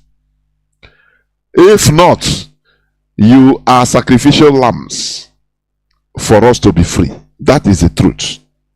Continue listening. Southwest and Southeast. But if you go to Kaduna and Kanu and other part of northern Nigeria, an Igbo man owns a personal house with CFO. He owns a skyrocketed building that he's even renting out to even northerners themselves. You go to the remotest village, you find him having a farm of his own, his personal farmland. You don't have any northerner that owns a house in the southwest or southeast. So we are saying we are ready to listen. Do you remark it? He makes sure that he call southeast, southwest, and south. He makes sure in order to repeat it, he doesn't tire to say, oh, the south. No, calling the south is very simple. He makes sure to call Okuroyanishi, so that you'll be hearing it. When you continue hearing it, it will be permeating, and you'll be calling yourself that thing. Oh, I am from south. Which side are you? Oh, I'm from southeast. Oh, you are from Biafra. Now you refer to Biafra land southeast. That is what they are doing. There is very big wisdom in the way he is talking. Continue listening, please. Who exist as Nigerians? But if you think you don't want it that way, then the North is ready to be separated from the South. In fact, we have more than enough to take care of ourselves and to make Northern Nigeria greater. And while you are calling for Oduwa Republic and calling for Biafra, we in the North will remain as Nigerians. Northern Nigeria will remain as Nigeria because we are true Nigerians. So with this, we are passing this message to the federal government, to the eastern and western state governors, that every northerner that has been killed, every property of any northerner that has been destroyed, we are saying that the government of those states, that those incidents happen, must pay our people. You must pay compensation.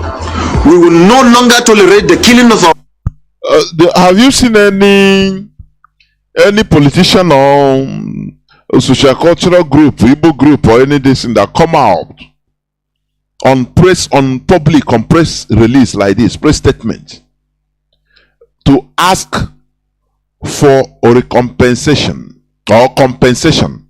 on what happened to our children in Kanu, the bomb blasts that they orchestrated, the suicide bombing?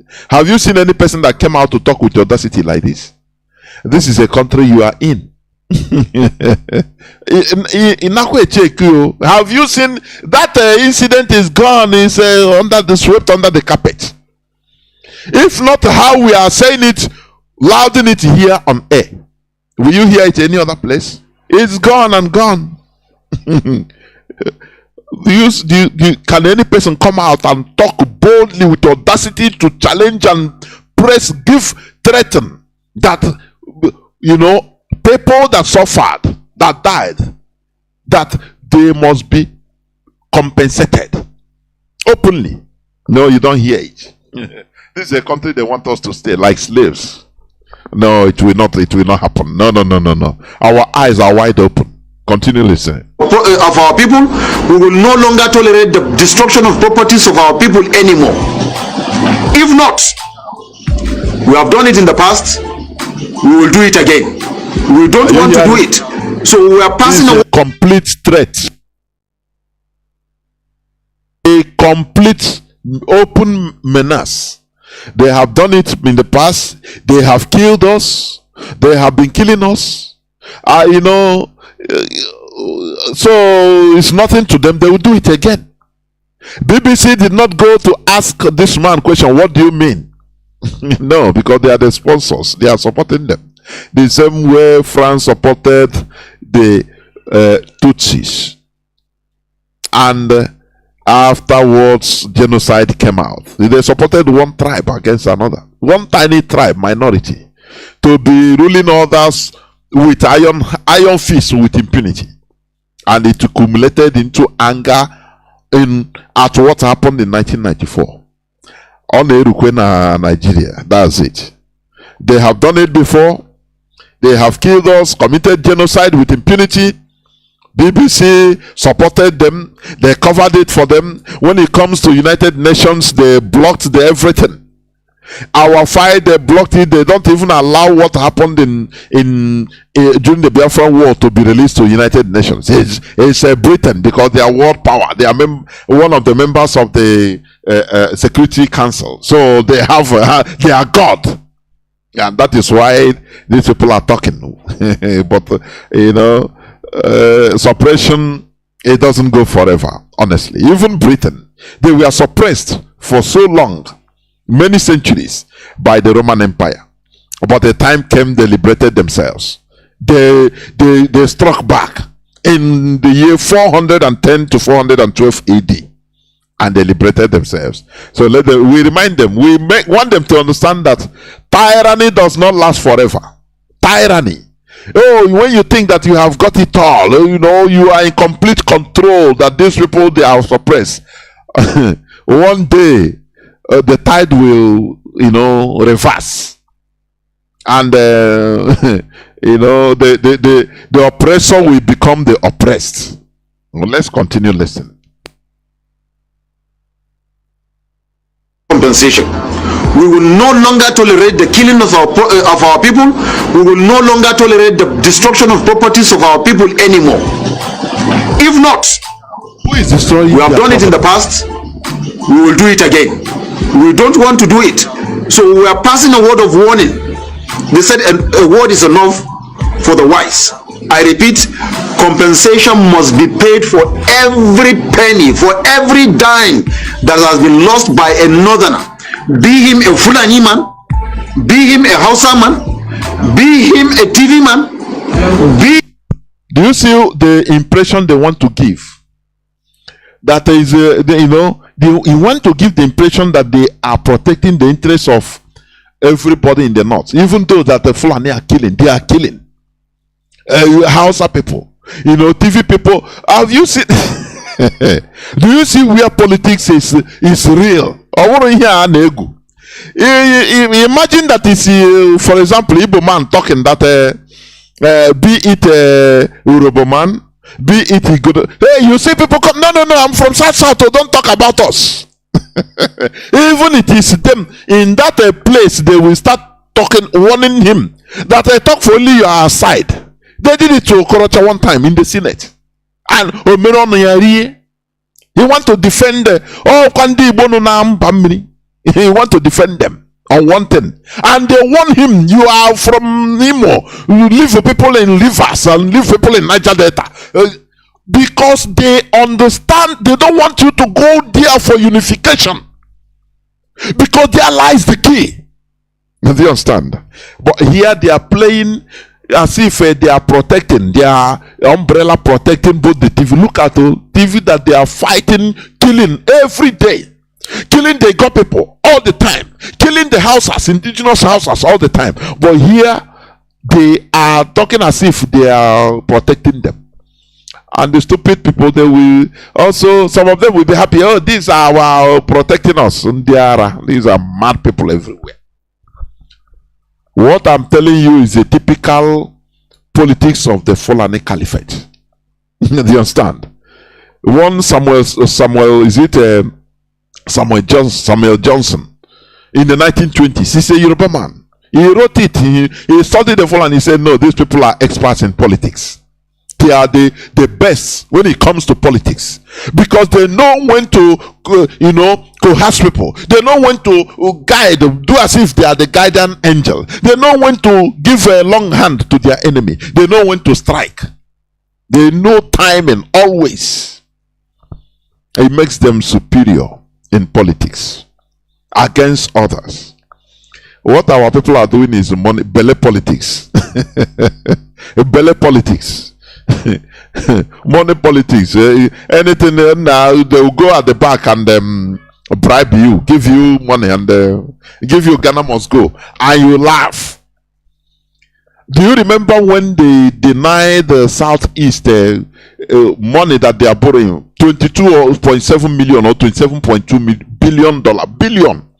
They openly say that Southeast will not benefit anything, that they will wait until another time. They will scout for money from another side. But this one, did you hear about it again? What happened? They came out, the senators came out and back like toothless puppies. And after the following night, they called them at the backyard and give saying that the Southeast will not get anything doesn't mean that your private purses will be empty. No, it's not like that. What we mean is the infrastructure for the people. We will have to face the north first, give little to the west. Now the south, anything we jettison to them anyhow. But you individually, you politicians in the south, you senators that are talking, your purses will be filled up. Make gonna know what it doesn't concern you people, and they will laugh. Ask them now. Ask them. We foresee, and they are in siege. They are in siege. Money politics, very cheap set of people, very very cheap. Now every day. If I'm watching them, I become more annoyed. I don't know. We should be suicidal. I'm telling you honestly. Continue listening, please. Him an Arago man or any other tribe that's in the north that any of his property or life has been destroyed, the state governors will be responsible and they must pay us. If they don't, they should not blame us for whatever action we will take. We are passing a word of warning and we are giving a 30 days ultimatum from today. Now, if you settle down and watch that video, you'll find out that this man took his time. Let me play. This is the word of. We are not intimidated. Let us listen to an Igbo politician. Let us listen to him. Listen. A slave talking. Listen, please. Not intimidating you. We are appealing that we know that you have conscience. We know that you appreciate a sense of justice. We know that you appreciate a sense of equity. We are pleading with you, if that is what you want. Allow this artist to produce a president of Nigeria. Dissatisfied with the stereotypes and alleged blackmail, the Iowa Consultative Forum says the North will not allow itself to be blackmailed anymore, and neither is it afraid of the country's breakup. The forum, in a statement, warns that gone are the days when Northerners felt blackmailed and intimidated by threats of restructuring, secession, or breakup of Nigeria. The ACF also says the North is not and has never been opposed to the election of any Nigerian from any part of the country as president, maintaining, however, that anything that will be done to achieve that must be in accordance with the laws of Nigeria and democratic principles. Now, this comes as Southeast leaders, Southern and Middle Belt leaders are all clamoring for the presidency to be zoned to the region. They say the quest for an Igbo presidency in 2023 is morally and historically justifiable. Well, for more on this, I'm glad to be joined in the studio by Professor Charles Mwakiaku, who is the Secretary of the Igbo Elders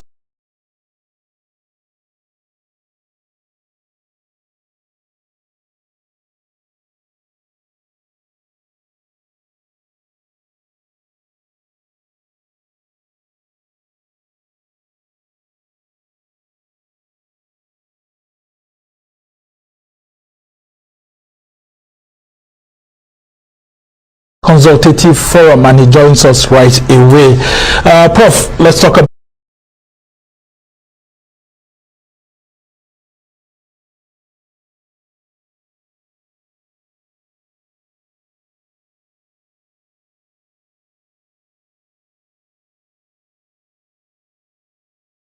how the ACF seems to be replying to all your statements alongside with the Southern Middle Belt Leaders Forum that have been meeting.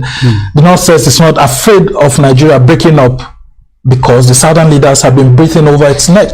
What do you have to say? Thank you so much. Well, I don't think any person is intimidating the North. We are actually saying the obvious. We are saying Northern Elders Forum. We are all witnesses here that a number of times in 2015 you said that it was the turn of the North to produce the president, and we supported them. And so we are saying that, look, for the sake of equity, fairness and justice, they should support us. And it is not only this time. If we go down the memory lane, as I said before, for the sake of repeating myself, you remember before independence, Chief Anthony Anahoro moved a motion for self-independence. The North wasn't ready. And as I said, I've said it before, I briefly said that, the North wasn't ready. But for the sake of peace, unity and progress, and equity, the South agreed to wait for the North. It was actually Dr. Nnamdi. Do you see where the problem started? Sacrificing our own future, sacrificing ourselves to wait for the so-called North, the caliphate, until they are ready. Do you see what I'm saying? That our problem started right from beginning. We always try to satisfy them, to wait for them. You know, we satisfy foreigners to our own detriment. There is something I observe. I will say it here, please. Because you know, when we talk about all these things, blame politicians, blame Azikiwe. We blame. I say no, it's ourselves, because this is our character. I observe the Mazi Iyke. He used to hold the program with AY, Citizen AY. He's a Yoruba man, a Oduduwa man, very eloquent and intelligent man, I should say, who is also fighting in order to liberate Oduduwa. But there is something I noticed. You know, if I say it, people will. You know, I used to observe little things. Our callers will call and start speaking Yoruba. In order to show that you know, if imagine that is speaking Igbo, you will say no, there are people that are not hearing, please speak English. But they will call and start speaking Yoruba in our program. They don't care about, you know, to satisfy the foreigner, you know, na his own language. You see,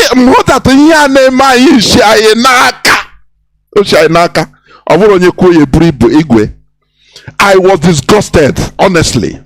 I said, why are we behaving like this? Why will you start calling why do you want to impress him? Why? I observed this and I kept quiet. I said, after this is exactly what the way we are. We satisfy foreigner to our detriment. This is lack of civilization. Don't call it civilization. That is rubbish. Civilization it goes with self-preservation, but we go to the extent of destroying our own selves in order to make sure that we satisfy foreigner. That is lack of political wisdom. Do you understand? Imagine that somebody called and start speaking Igbo. He will even feel ashamed that, oh, I'm not, make it sure this one doesn't hear you. He's speaking. But I watched somebody speak. I had him speaking Yoruba until he forget that others are not hearing. And you tell me that it's a good thing? Okay, let us.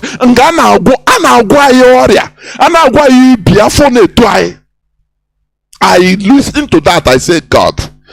Anyway, I say I don't blame Azikiwe. It's our life. Look at this man saying that we also have to wait for them to be ready. We have to inconvenience ourselves in order to satisfy foreigners. It is what is in our life. We don't have this action or this attitude of self-preservation. Instead, we are ready to kill ourselves, inconvenience ourselves to satisfy a foreigner, a single foreigner. It's a very bad blood. That is why when you blame politicians like this, I'm saying, hey, it's not politicians only, it's our character. It's from us. You that is talking, if you go, you behave like it, because we never tame this type of character. When we tame it from local level, from grassroots, now when you go up, you behave differently. But when you never tame it, when you in a program in our own, because maybe a Yoruba man is there, when you call, you start speaking Yoruba to satisfy him. Now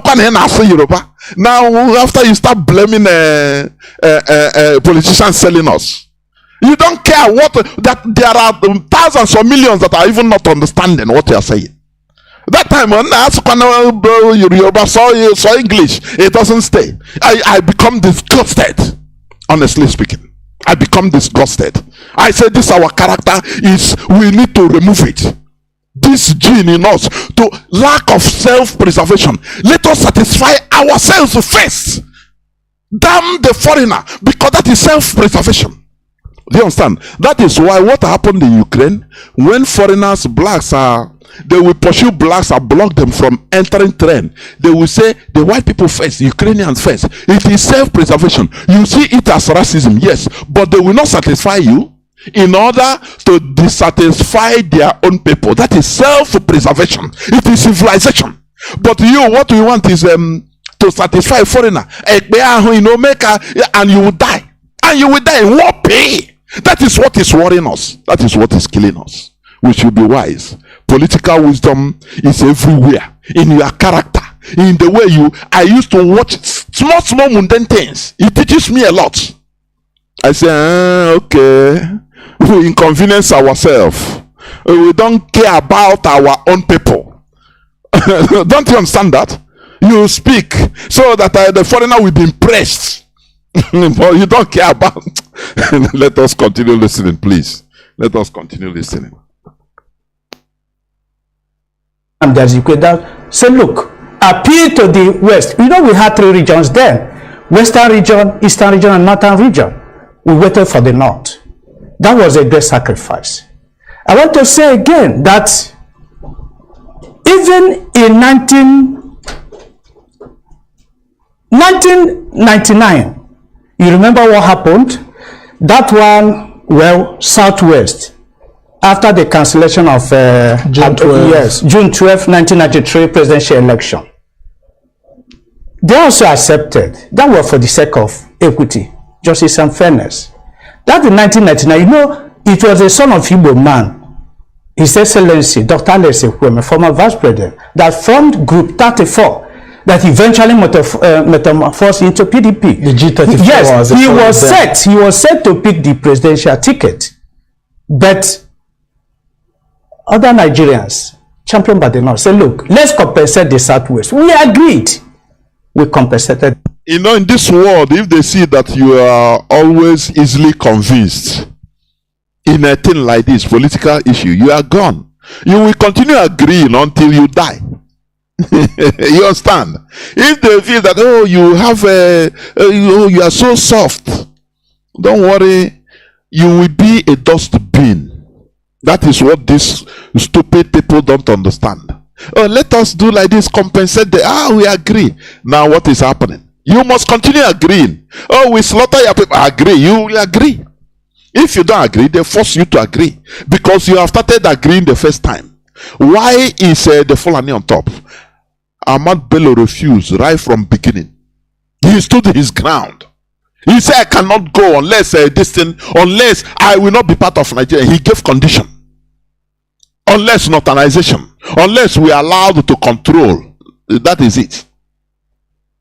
Had it been as if he would say no, are you threatening us? If you don't want to be part of Nigeria, we are gone. Let us you see that we will not be in this suffering. Oh, Deacon Ibe. Man, only as peacemaker. Okay, if that's the case, let me give you my shirt and the code will kill me, no problem. You carry your suit and give to the person. A peacemaker. On your mood, you will continue agreeing until you perish. That is what they instituted in Nigeria. And this is a trend that Mazi Nnamdi Kanu is changing. You understand? A trend, because when you know somebody that is not that is very soft in a group, in his own talk, once other people can take decision even without him, because they will say, we'll convince him, don't worry, it's not a problem. But that troublemaker is the chief, is the person that they will boy abego na troublemaker. Make we know allow, please, make we satisfy him first. You that is a chicken that is always accepting, it is you are receiving, you allow, you even to inconvenience yourself. Nothing for you. Let's continue listening. That is what these buffoons that call politicians, that is what they fail to understand. Let's continue. The Southwest. I've also said so, despite the fact that we have Section 14, subsection 3, that talks about that whatever government or its agencies do should reflect the federal character. That thing has actually helped the North tremendously. If you see jump cutoff, the cutoff for Anambra State is not the cutoff for Borno. It's not the cutoff for Imo. Are you listening? They know these things that are all these things that we are shouting. That all these things are marginalization, but they accepted it because they are deceiving them that 2023 you political class, you will have a presidency. President will be one of you. So they accepted marginalization. As long as you have accepted waiting for the North to be ready before independence, now you will accept for cut-off marks. Now they will tell you, see, our people didn't go to school now, so let us do it like this. You will accept. They say, okay, for peace and no problem, it's unity. Unity of Nigeria, one Nigeria. Are you the person that make them not to go to school? Why do you agree? Why don't be vehement and say no? No. If your people don't go to school, it is none of our problem. You will not bring us down because your people didn't go to school.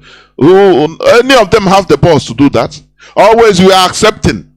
Somebody will tell me that I know because of the war. I say no. It's not only because of the war. As when he accepted, is it the war? War have started. It's the character. As I said, as I give example now. If I have maybe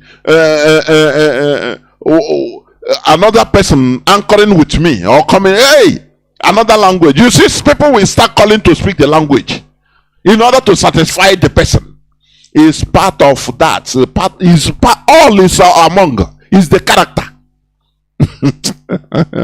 Continue listening, please. Our people are denied admission just to accommodate the North. If you go to the recruitment into the civil service, our people that do perform better in exams are deprived of opportunity in order to carry every section of the country. For you to understand that all these things we are suffering, it is something that these so-called buffoons we call politicians accepted. They know that it's bad for us, but as it's not affecting them directly, they accept it. So anyway, we accept for unity of Nigeria. This person that is saying this man, particular man, normally, you suppose I will a share into pieces. Is he saying it that we will clap for him? Oh, you accept for us to be marginalized so that to accommodate others? Continue listening, please. Person should be allowed to vote. We agree because of so the Igbos are asking for justice. The Igbos are asking for equity. The Igbos are asking for fairness. We are not intimidating the North. We don't believe in violence. Okay, Prof. The Northerners, through the ACF, are saying that look, you must take cognizance of the fact that the North has more population. Let me stop here and play another clip, please. I said my discussion today is about listen to this also. Listen to this. Listen. These are people we put our lives, our future into their hands, and look at what they are doing. Look at what they are saying it from their own mouth. If we are shouting and crying that, oh, we are marginalized, we are the best, but they don't put us, they carry the last, and they say no, for the sake of one Nigeria, no. Oh, it's a non-entity speaking, jobless people speaking, but they are the people that made us jobless. Do you understand? In order to accommodate and satisfy the caliphate, that is it. Let's listen here, please.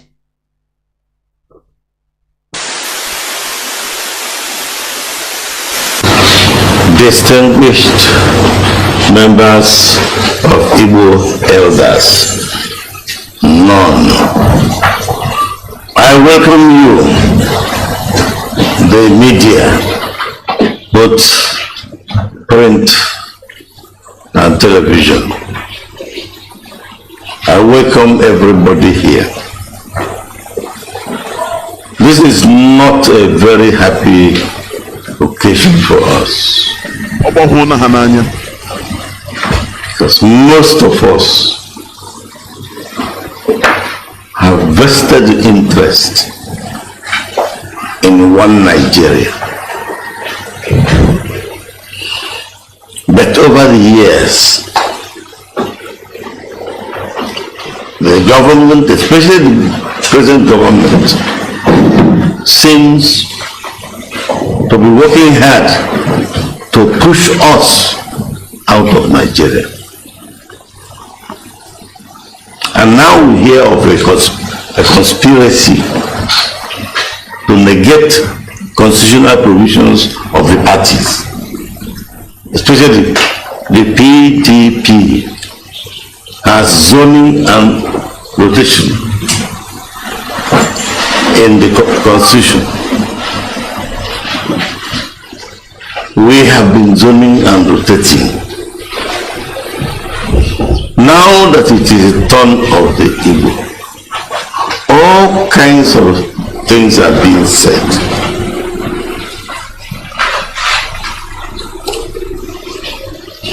We have demonstrated our interest in the country. Anywhere you go, take the indigents out. The next largest number is from Southeast. We have built up Nigeria. More than 65% of modern houses built in Nigeria belong to our people. We do not want to leave this country. It's not a matter of choice. We are bent on staying on. But one thing we reject totally is being slaves. We refuse being slaves. Those who are educated will know that Igbo slaves drowned themselves in a river so as not to continue being slaves. If the 2023 presidential election eludes us, we will take it. But the rest of Nigeria has denied us citizenship rights in Nigeria. That leaves us no choice but to look for ways to survive outside Nigeria. There are people, individuals whom we helped in many ways, and those are leading the fight against us. If we are to name some of the things done against us, we will not live here. But as one leg of the tripod, can any human being imagine the exclusion of our people for National Security Council. National Security Council. This is why we called you today, to talk to you, the press, to make our views known. As usual, we have it written down. And our secretary, Professor Charles Mekako, will now address you. And so that we are not wasting time, I will move from here, take his seat, so that he moves in here and goes ahead to read the thing. Welcome. Before this, one of the buffoons to say anything. This, our so-called political elite, they fail to understand that in a setting like this, politics of preservation goes with ferociousness. You must be ferocious in order to defend your people. It's not a gentleman business where you give everything, accept everything, and now after you start give me now, you cry, you complain, give me now. Everybody will say okay, give him. It's not in a place like Nigeria. That is what these people fail to understand. That is why they are easily deceived. No, don't worry, they will deceive them with one thing, one illusion. And when you are something first, use this as a cholesterol, this thing we are doing to get something. Let them start let them start doing something. Building, we see international airports being built, not say we will build. No, they are being built, commissioned, and flight will be landing from outside direct to Enugu, to Iguacha, to Calabar, to our land over. And these people, they will go back. These people, they will tell them, their masters will tell them, this man is a miscreant. All these things, he's deceiving, he's hitting up the polity. If you don't get him down, well, we will not give you presidency. Leave, we will give you, don't worry, get him down. And they will become deceived like little babies. Now they are crying foul. Do you see that they knowingly, voluntarily, they allowed for our marginalization? Voluntarily. Here is coming out that all these things we are shouting, they know. Instead, these people we call politicians in our land, what they are masters of deceiving their own people. Look at the charade they did. They say it's Enugu International Airport. Is the brain thought of Audios Okalo. Now let us divert and tell people that it's an international airport. They invited BBC foreign megaphone. International airport. They are opening it now. All this, they are very good in deceiving their own people. That is it. This is the reward you get. When you deceive your own people that are supposed to be your backbone, you have PhD in deceiving them for the interest of the foreigners. What do you expect? Listen. Ladies and gentlemen, gentlemen of the press, the Igbo Elders Consultative Council met and discussed diligently some crucial national issues, including the zoning of the 2023 presidency to the southeast that have far-reaching consequences on the stability, peace, unity, progress, and development of Nigeria, and came up with the following resolutions. Number one, that we maintain our unalloyed support for the demand of the Southern Governors Forum, the Southern and Middle Belt Forum, the Afenifere, the Niger Delta Forum, Ohaneze Worldwide, among other credible stakeholders and organizations.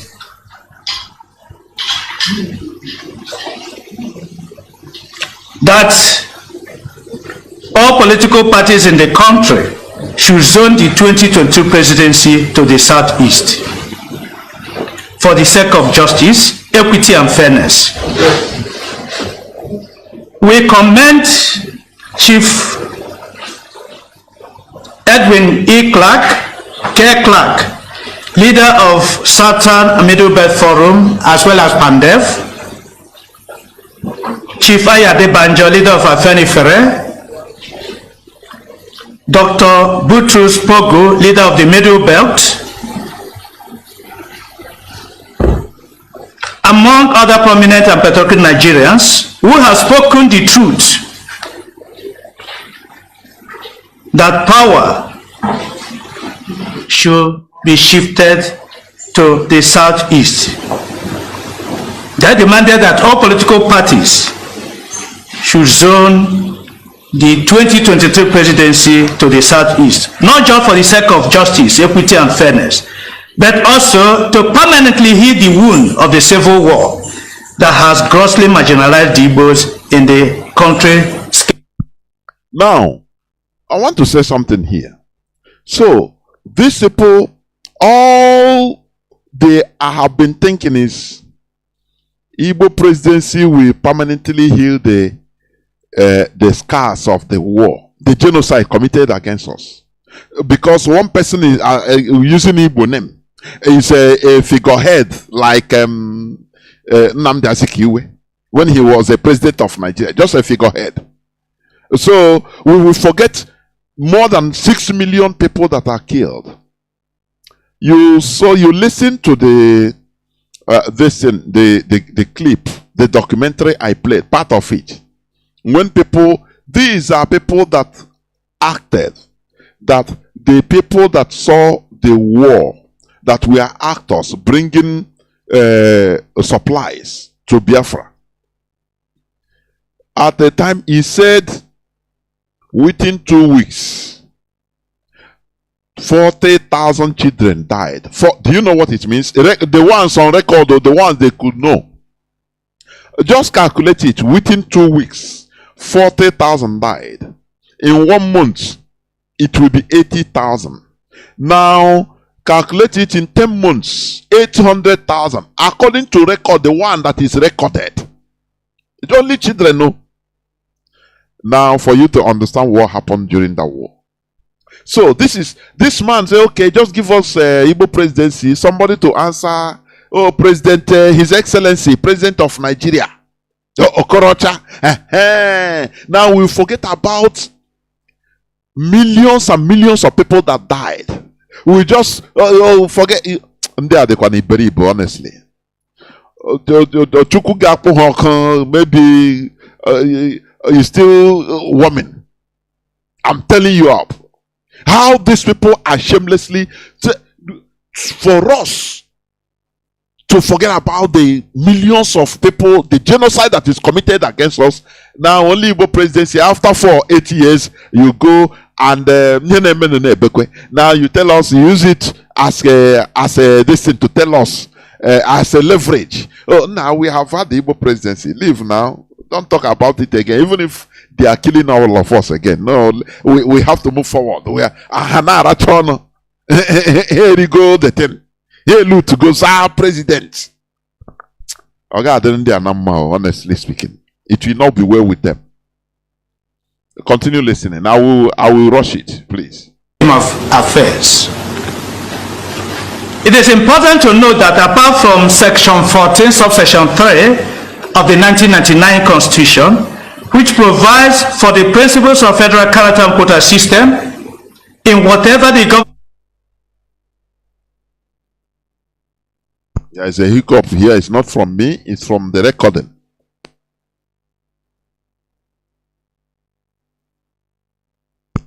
This government and its agencies do in order to give every part of the country a sense of belonging.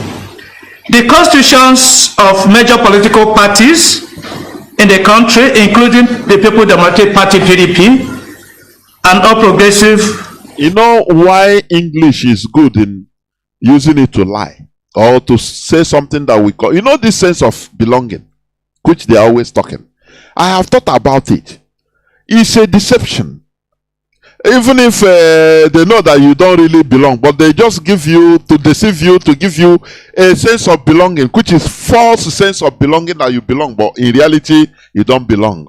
You understand? That is what it means. We'll continue listening.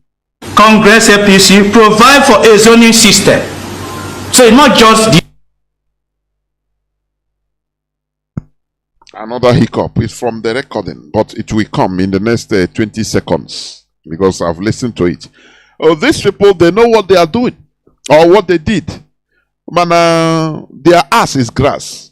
Mazi Nnamdi Kanu say, "Many na mohu or na monye koya." If Fulani are foolish, let them give to any Igbo person. It doesn't matter whether Igbo Kogi. So it's not just the issue of constitution. We will force the person to declare Biafra. So let them continue. The constitution provided it, and the constitutions of the political parties provided it.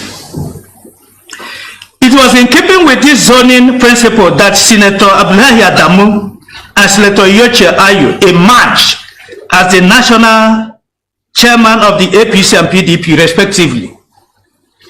We are all living witnesses that it was zoned to the North Central and the other positions at the same time. The two political parties zoned national chairmanship to North Central zone of the country. Similarly, in 2015, the Northern Elders and other organizations reminded Nigerians of this zoning principle and insisted that it was the turn of the North to produce the president. We supported them and voted massively for APC, which fielded General Muhammad Buhari as his candidate. The Igbos voted massively for APC. Even in 2019 presidential elections, our people voted massively for both APC and PDP. We know that Buhari was a candidate of APC and Atiku Abubakar was a candidate of PDP. Two of them are Northerners. We voted for them because we believed that it was the turn of the North. Nigeria cannot afford to be changing the goal post at the middle of the game because of its unimaginable social, economic, and political consequences. If Nigeria has been adhering strictly to zoning arrangement as contained in Section 14, subsection 3, when it is time for JAM, Nigerians will adhere to it. In the cutoff, they give different cutoff for candidates from all parts of the country. In GC, it is the same thing. In recruitment into the public service, the same thing. In promotion, the same thing. Even in party political offices, they accept zoning principle. But when it comes to presidency now, every person is saying that competence. They are yet to tell us the criteria they use for that competence. Because if competence is by merit, the Igbos will have it first. So these people, they know it. All Nabokwa is, I'm very surprised on what these people are saying because they are being denied the so-called Igbo presidency. So now they understand. They understand that, using different cutoff marks for the same school in the same country. But because you are an Igbo man, you are from this place, you are from this place, now they zone different cutoff marks. They know that it is evil. It is killing us. They are now remembering it. All these things we have been shouting, Don't you see that these people, they don't need none of our pity. Instead, into pieces, come, I'm telling you. Because these people are evil. They are the more evil people. Ruin us down. All that they are promising them, or we are promising them is, just don't worry. Anything, don't worry. One day, just be the tribalized Nigerian, and so that you become a president. And they are working towards it. They are agreeing on anything, everything. Even if it means killing their people, they agree, they accept. But one funny thing is this: these people that are threatening fire and brimstone, look at them, chickens. Tomorrow now, you hear them speak. They speak, and once they have been called at the background and tell that don't worry, you will be a minister when this person enters office. You will see they start changing voice. That is why I hate them. I don't hide my disdain against them. I hate them. They don't stand on one thing. Once it comes to protecting people, they don't stand. They don't stand. They only talk once. They will call them now. Tomorrow you see them talking another thing, telling you, I know, or don't worry, 2065, it will be our turn. You understand?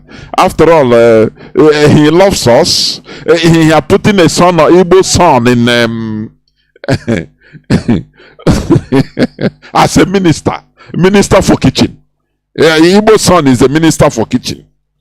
Is it not what they shouted? This person that is talking about, in the security, no, in the security council, no Igbo man. But when Irabo was there, they put, hey, they congratulated face. He's a Igbo son. Why are these people so wicked and evil in deceiving their own people and deceiving themselves? That is the question I used to ask.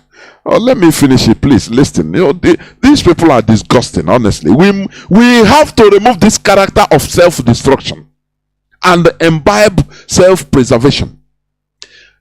Under self-preservation, you don't look another person's face. Even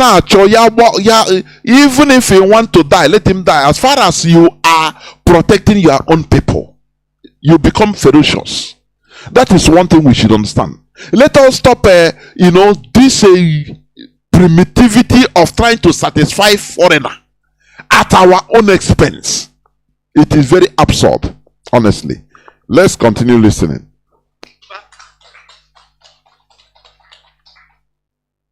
Igbos, go and start Nigeria. You see what the Igbos are doing.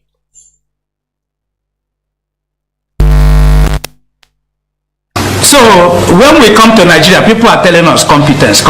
How do they determine the criteria for competence? By 2023, North, West, we have ruled Nigeria for 23 years. North East, 6 years. North Central, 18 years. Totaling 47 years out of 63 years of Nigeria. As a sovereign country. The one somewhere have ruled Nigeria.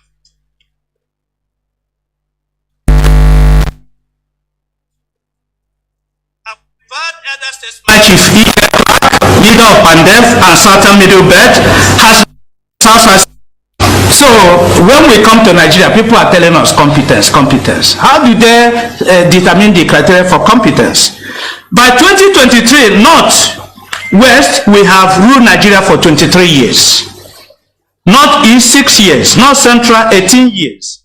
Totaling 47 years out of 63 years of Nigeria as a sovereign country. The Southwest has ruled Nigeria for 12 years, South has 6 years, and Southeast only 6 months. Our revered elder statesman Chief Iyke Clark, leader of Pandef and Southern Middle Belt, has reminded Nigerians that at the independence in 1960, Nigeria was established on a tripod of Eastern region, Northern region, and Western region. But one of the legs, that is Eastern region, was broken by the Civil War, and since then things have no longer been at ease, as the Igbos of Eastern region have been terribly marginalized in the country's scheme of affairs. Despite the General Gowon administration declaration of no victor, no vanquished. In the light of the above brief explanations, the Igbo elders want Nigerians and the notes that the existence of Nigeria as a corporate entity may be seriously threatened by any attempt to deny Southeast the opportunity to produce the next president in 2023. We are totally against, in whatever guise and eloquence, the idea of another Northerner succeeding General Buhari, because it is a direct invitation for the aggravation of crisis, conflicts, separatist demands by various sections of the country, among other unimaginable threats. The corporate existence of Nigeria will be seriously threatened because some Nigerians, out of selfish end, are changing the goalposts at the middle of the game, and it's unacceptable to us. It has come to our notice that some of our sons and daughters, Igbo sons and daughters, are colluding shamelessly with some unreasonable and dishonest Nigerians to sabotage our collective efforts to produce the next president of Nigeria or Southeast Extraction. For the avoidance of doubt, the Igbo Elder Consultative Forum will not only pursue to a logical conclusion the sanctions of these shameless renegades. Please, I want to stop here. This, all these buffoons, they are irritating me, honestly. They allow the marginalization and suppression, oppression of our people, we, the people, just for them to, ascend to the presidency. Only just like that. That is why they allow. It is coming out now. And now it backfired. Little did they know that what you don't negotiate with a weak person. No. You don't negotiate a weak person. You just bring him a bag. You use hand to push him. But once he's strong like you, now you negotiate. They don't know that by trying to sell our collective interests just for their political interests, that their political interest, they will not have it. It is when had it mean that they started fighting from day one for protecting for our collective interests. I'm telling you, they will be begging them with presidency and say, please, just for you to come, take this. This is how the world is. Do you understand? But these buffoons that say that they are elders, what they see sitting down, that we the youths, we cannot see it when climbing Iroko. Look at how they are fulfilling themselves. They are fooling themselves one after the other. They are being exposed. Look at how they are treating them. That thing, because of that presidency, they have been killing us. They have allowed the complete marginalization of us without talking. Because when they come out to speak, they will tell, if they want to speak, they say, remember, you become president, eh? Have you forgotten? If you talk now, there will be disunity in Nigeria, and that president you will not be again. Please, just keep quiet. Is it not your people? Does it affect you? If a cutoff mark we impose on Imo State and Anambra and Bayelsa is too much, and our own in Kanu is very little. Does it concern your children? Your children, as far as you are a senator, you come, they will be having direct admission if you want it here. If you don't want, you send them to abroad. That's what Joseph Carlos' daughter graduated, I think, in a school in America. That is it. That privilege they give them, they laugh, and now say, okay, if we are crying, people that are suffering it are crying, do something, they'll say, oh boy, for unity of one Nigeria, don't worry, these people are miscreants. They will come up openly and label us miscreants and jobless people. Now we have reached them. Because they will not get it. For them to learn the hard way. Because they are stupid, they are foolish. That is it. This is where I'm going to stop. I will go into a few minutes break as usual, so that when I come back, I will open the line so that people will speak. But make sure that before you call here, please make sure that you have called BBC from abroad, not those that are living in Biafra land. Please, not them. We must continue. I will be right back. Don't go away. Announcement. Here comes a great gathering of the people from the West African region. Ambazonia, Biafra, Oduduwa, living across the entire globe, the entire world. Coming from different parts of all the continents of the world to Brussels, Belgium, to march in great mass and in great multitude. All hail Biafra. Long live Ambazonia. Freedom for Oduduwa Republic. United we stand and shall never fall. With one vision and joint strength, the land of Belgium will feel the heat of this particular set of people from West Africa in 1 million freedom march in Brussels, Belgium. On the 14th and 15th of June 2022 at the European Union headquarters in Brussels. Together we shall march as strength and in valor, without fear nor weakness. The march of freedom, for total freedom, by the freedom fighters. We shall come to face the reality of truth about the fact that one of the steps to freedom is to restore our government the way our ancestors led it, and not the way our colonial masters decided it to be. With this move, we shall let the world know from the land of Brussels, Belgium, that there must be freedom for the people of Amazonia, the people of Biafra, and the people of Oduduwa. The march by the Abo people, Amazonia, Biafra, and Oduduwa. As an Ambazonia, as a Biafra, as an Oduduwa, who truly needs freedom for your sake and for the sake of your future generations, you must defy all odds. Make your way to the land of Brussels from any part of the world.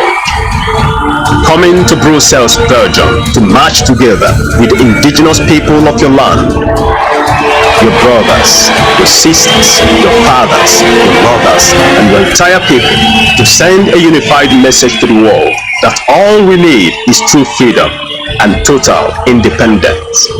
If there is no struggle, there will be no freedom. This information is coming to you from the office of all state media worldwide, under the leadership of Ipob, led by Mazi Iyke. Welcome back. This is Radio Biafra Hausa-Service coming to you through Radio Biafra London. My name remains Mazi Jonathan Chinedu from Olu province of Biafra land. Our lines are now open. Our direct line is +1 213 328 6224. Our direct line +1 213 328 6224. Our WhatsApp and signal line is +61 405 142 547 +61 405 142 547. I have a caller on direct line. Caller on direct line, you are the first caller. Welcome to the program. Can you hear me?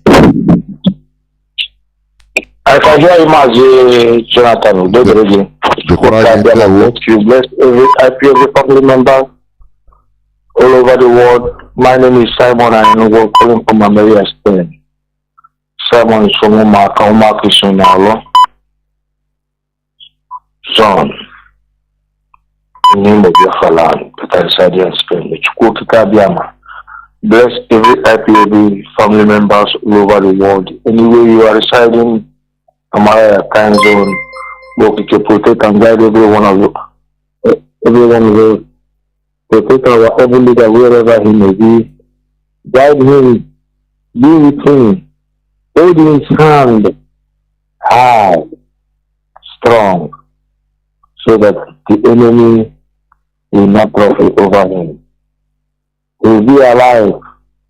He will come out soon. He will be with us soon. He's a living legend. He's a living prophet. All what you have told us, all what you have said, come to accomplish. But when it's happening one by one, people forget it. But Mazi, let me go straight to the point.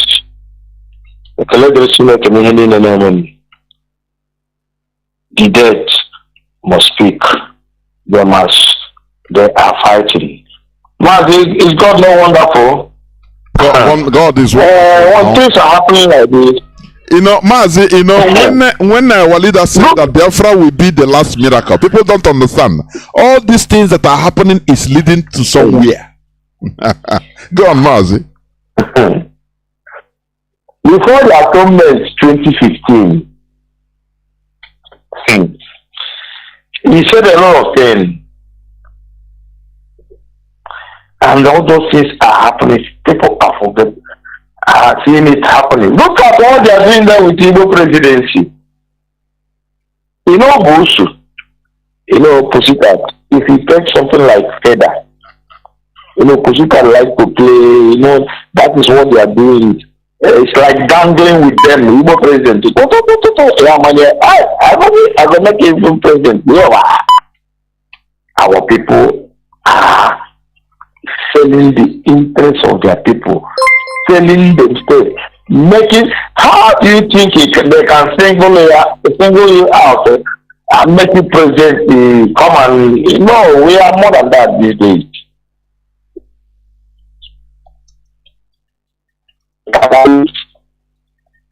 My topic, the way out is Biafra solution. You know,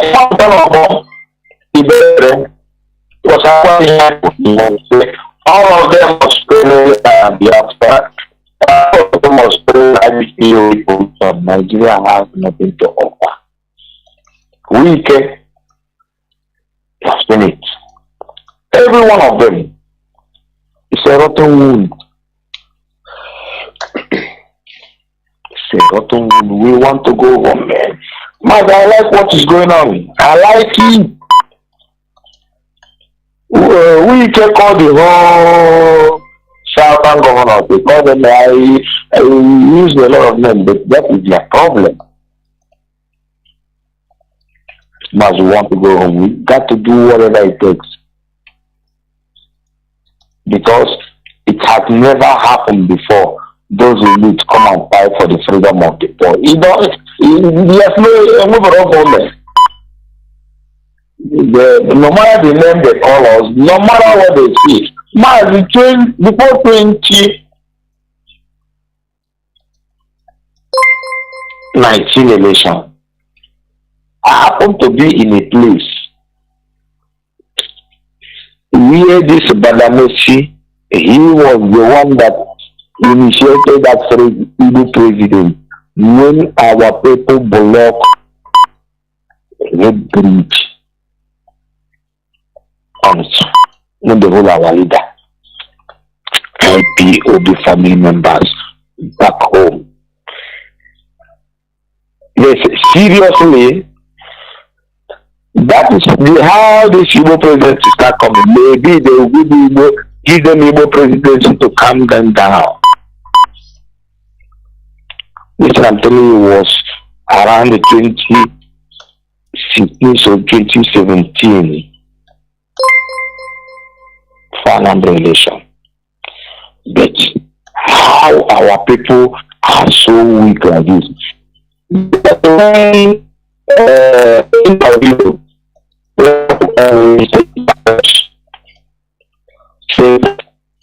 Nigeria. It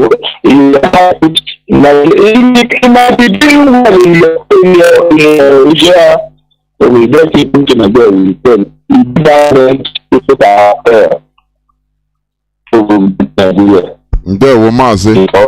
Nigeria was never built. They need to survive or succeed. Yes, I will see look for that. That's what I call look for it, Mark. Or if I get it, I will try to send it for you. They call it Luka Diary. Of course. Luka Diary. I've seen it. Those are the things that made them to block my Facebook and take away everything there. So let us go home. Let us look towards the east. Thank you for giving me this. Mazi, before you drop, Mazi, can you hear me? I'm asking this question now tomorrow. Okay, question. I want to go. Have you been calling BBC? It is a question. It is something we all. Please. Tomorrow. Okay. Let our people be calling BBC, please. This is. Let us do it as if our life depends on it. Like what he said also, Iyke killed our people, denied who he is, his identity, just to become president, to be allowed. There's a way they used to whine. This toy before that is using coil. When you whine it, whine it. It will start going. They used to whine our so-called people. Oh, because you don't want to be a president? You are supporting IPOB. He came up and said, no, even I'm not Igbo self. What are you talking? Iyke is from one tribe in Panya. So I'm not Igbo. All this in order to be president today. Even Tambowa that can take him and his Mrs. Tambowa, that his master that was whining him, he finally, before he made it, he stepped down for Atiku. He said that is where killed him, because his plan was, if I didn't get it, at least I would become running mate to Tambowa. Now all they played him, Pama, even lock phone. They are honestly, these people they are nothing. They don't know nothing in politics. They don't know nothing. Caller on signal, welcome to the program. Can you hear me? I can hear you. There, Mazi. I hope you have called the BBC. You have been calling. Hope so. I have done that, Mazi. I called them last week Friday. It's good. So that's it. And when they pick up the call, the woman asked me why am I calling. I explained the reason why I'm calling, and he told me I should wait. Then I waited for minutes, and the next guy now picked up the call, and I now spoke to him and asked him the questions which we have in our flyers. We're supposed to ask them, and he told me, okay, everything is fine. That he's going to relay the information. Send my message at the appropriate course, It's okay. That was all. It's okay. Go on, please. Yeah. It's good. Go on. Okay, my brother Mazi Jonathan, thank you for taking my call. Fellow Biafrans, my name is Mazi Iyke. I'm calling from Austria. I'm by the special grace of God. I am the IPOB Austria National PRO. First of all, before I speak, I want to thank all Austrian IPOB on behalf of our national coordinator, Mazi Iyke. So, 30th of May, I thank all those really came. It was wonderful. That shows that IPOB Austria is formidable, and we are fanatical about ourselves. Thank you all, and may God bless you and your family. May God continue guiding you, give you everything that you need. That anytime we call, you can be able to come out and join us, so that we can all of us work together, and therefore we come in this our time. But I'm very happy what is happening.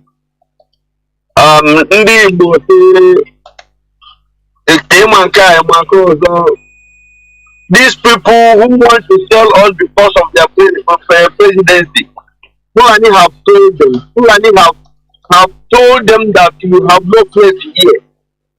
And even the Fulani themselves know that if they allow an Igbo man to be a president, it doesn't matter who he is, he will declare Biafra. So Fulani know that already. That when Igbo man took over that presidency in Nigeria, we will force him to do so. We must force him to declare Biafra, and he must do it. So Fulani know. And they can never ever allow that to happen. So, since they don't want to understand, since they don't want to know that Nigeria is not made for us, since they don't know that the people who cross their mind with business to kill your children, over 2.5 million, when you bring the number together, it's over 5 million population died in genocide. Mazi, they say Igbo presidency will make them move on, forget about what happened. Do you see the stupidity of these people? Giving them presidency will make them forget about more than 5 million, 6 million people that died in cold blood. Go on, Mazi. But Mazi, before God a man, I know that Fulani is not playing this people. Fulani know. Because they don't trust these people. They don't. It doesn't matter how many of the people you kill for Fulani. know that if they give me the opportunity, Mazi, when will they learn? When we you see this thing as if as it happened, if Nigeria continues existing, of which I doubt, you will think that they have learned. Tomorrow you will see them using once they give them they'll tell them, I'll give you a minister. You will see them singing praises. Oh, they love her, don't worry. They will tell them 2052 will be your own, your turn. These people, they will never learn. That is selfishness and greed. What they are reaping is the result, the ugly consequences of selfishness and betrayal. That is what they are reaping, because they are foolish, simply foolish. Iyke killed the people, came and declared that he's no more. He denied himself just to get. Even the Tambuwa that was marrying him, even played him, stayed down at the last second. Is that one that pained him most? He said, had it been Tambuwal, when we are saying this is not that we are interested in the Nigerian politics, but no, we want to use it to analyze the foolishness of our so-called politicians. Mazi, please go on around up. Mazi, you see, when our leader was telling the whole world that Tambuwal is the husband of Iyke, people didn't believe. This man is Nnamdi is a prophet. And everything this man has said has come to pass. He remaining only this Biafra resurrection, which will happen in his own time. He will be alive to raise that flag of Biafra. These people don't.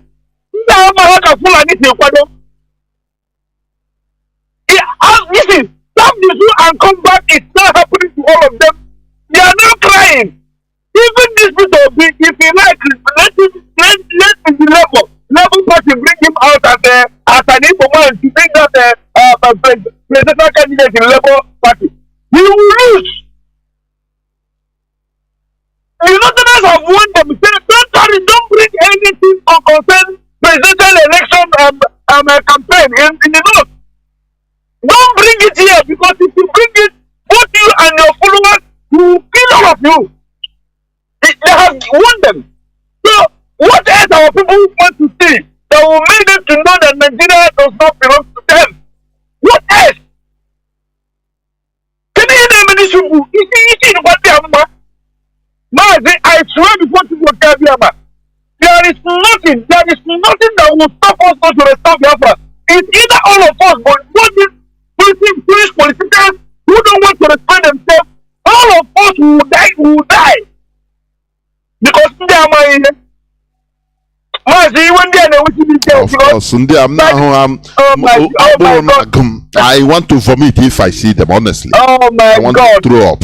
Thank you very much, Mazi, let me drop here. Thank you, Mr. God bless you. We must continue, and Mazi. you too. We must continue. And you too. Now, quietly, they kidnapped Samuel Uche, a bishop in Methodist Church, where.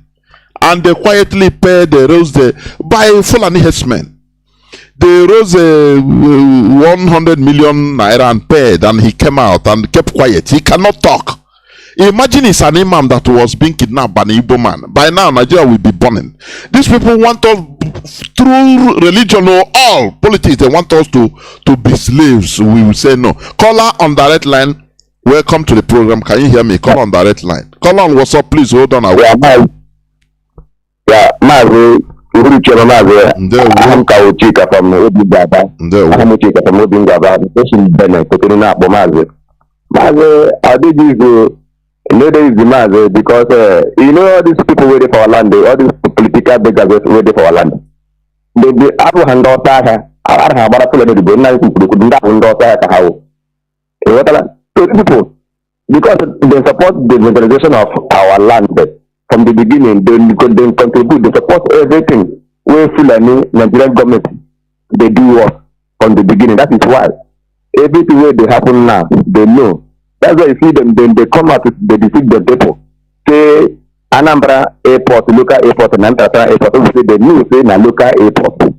So, now, Mazi, I don't go blame Fulani. Mazi, I don't go blame Fulani. Let them carry go. Because the history tells us say this war now survivor of the fittest. So only they fight for the betterment of the people to conquer everybody for their own good. No, Mazi Nnamdi, God give us the great prophet in our time to come say no, say we no go agree, say no, we remain slave forever. So we must fight and rescue ourselves from this hellfire being Nigeria, this slaves under Nigeria. Now make Mazi come and now we dey fight to come out. So Mazi, all the political figures were there for our land. We think they contribute for our suffering because they know from the beginning. That's why they come out, they push why international airport no there for our land? Why seaport no there for our land? Why all the whole companies no there for our land? Both Zamil in Naba, both in Karago, native industry, all the whole industry were there before, right from time.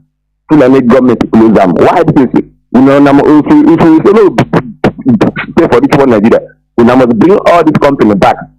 All these people international must they work as they work for Lagos State. If not, so we no go display for one Nigeria. We go support our brother to come up from Nigeria in order to see life. But because they support them from the beginning, and they know, they think they come out now to come they defeat their own people for their land, they lie for them. Where they say we no go international airport for our land, everybody know. So these people, they strong to defeat their own people. Now they are where they good for. And if they come out, they will begin to fight like lions to kill their own people. But to face foreigner, Fulanis, they can never be lions. Anytime we something happen with their own people, they return to lions. You see, Mazi, our people get problem, and if you know eliminate the people, Mazi, I know they talk, people know, if you know free this people politician, political figure for our land, Mazi, we know go reach where they go. Because they already know what to suffer from the beginning, and they support them till today. That is why then the 5% left and right, they don't want no Biafra come because they know what they don't commit. Mazi, let me tell you where things start. Right from Zeke, as we talk, and that's the way it be. Mazi, serious. Now, the other way around, the way you talk, say our people, they always please foreigner, and they decrease themselves. Mazi, that one now inferiority complex. Now inferiority complex. Honestly, our people they see their brother, and you know say this man a real Igbo man or real Ijaw man or Ibibio man. They will begin to speak drama, make like say I don't know that being ashamed of themselves, they shame of the tribe where they come from. They hide their identity. I don't know how person will see brother. If you see that person's face and that appearance, you know say this man a Igbo man. You go begin to see drama. Waiting that one they show. Mazi, all the whole tribe why I don't meet, even for this Benawa day. I never see a good man go see him brother begin to speak French. In no go speak them. Now in that in language, local language you go. Now you go speak. Even Yoruba, even other tribe where they for this area with day. All our people, when they feel inferior, you go see yourself, you go the shame, you know go they part of your language. Some people wait for the house, then they speak English with their children, where they say in children maybe foreigner. In children when they see that English for 9 born and 9 picking, they think they blow grammar because that I think they so. Waiting to see that picking, maybe to maybe picking still saying English, 19 language. And if that picking goes school and they say English, not a teach them there. And smart and the picking will cry and grow. When they play to here, man, we could hear whether they don't play to where they say their children not to speak English. And that they cause them every day, they cause them, but they have them say, we now be you book at it. We now be book at it. We now be Igbo papu. Ndi Igbo playful. Lost sheep. All who know. And they cause them, all of them, mainly women, and them had this thing for her. Women, and them care for her. All these young girls, and them care for her. Man, you go to feel ashamed of yourself. You know, go be proud of where you come from. Just like a way women go to carry attached, they put for her, they carry on the pool. All this is inferiority. Be proud of where you come from. When you go man, they proud of where you how in the how God better carry head like you go to buy attach the tie for your head from your head. The thing go long, reach you for two. Now inferiority, Mazi, good night. There will let God bless you all of you. I'm on Biafra land.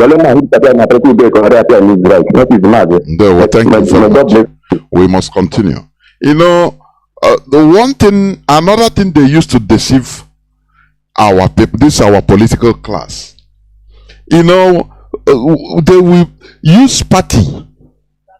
Oh, you APC. Oh, they'll take it. Once they want to use you, they will be inviting you to Aso Rock.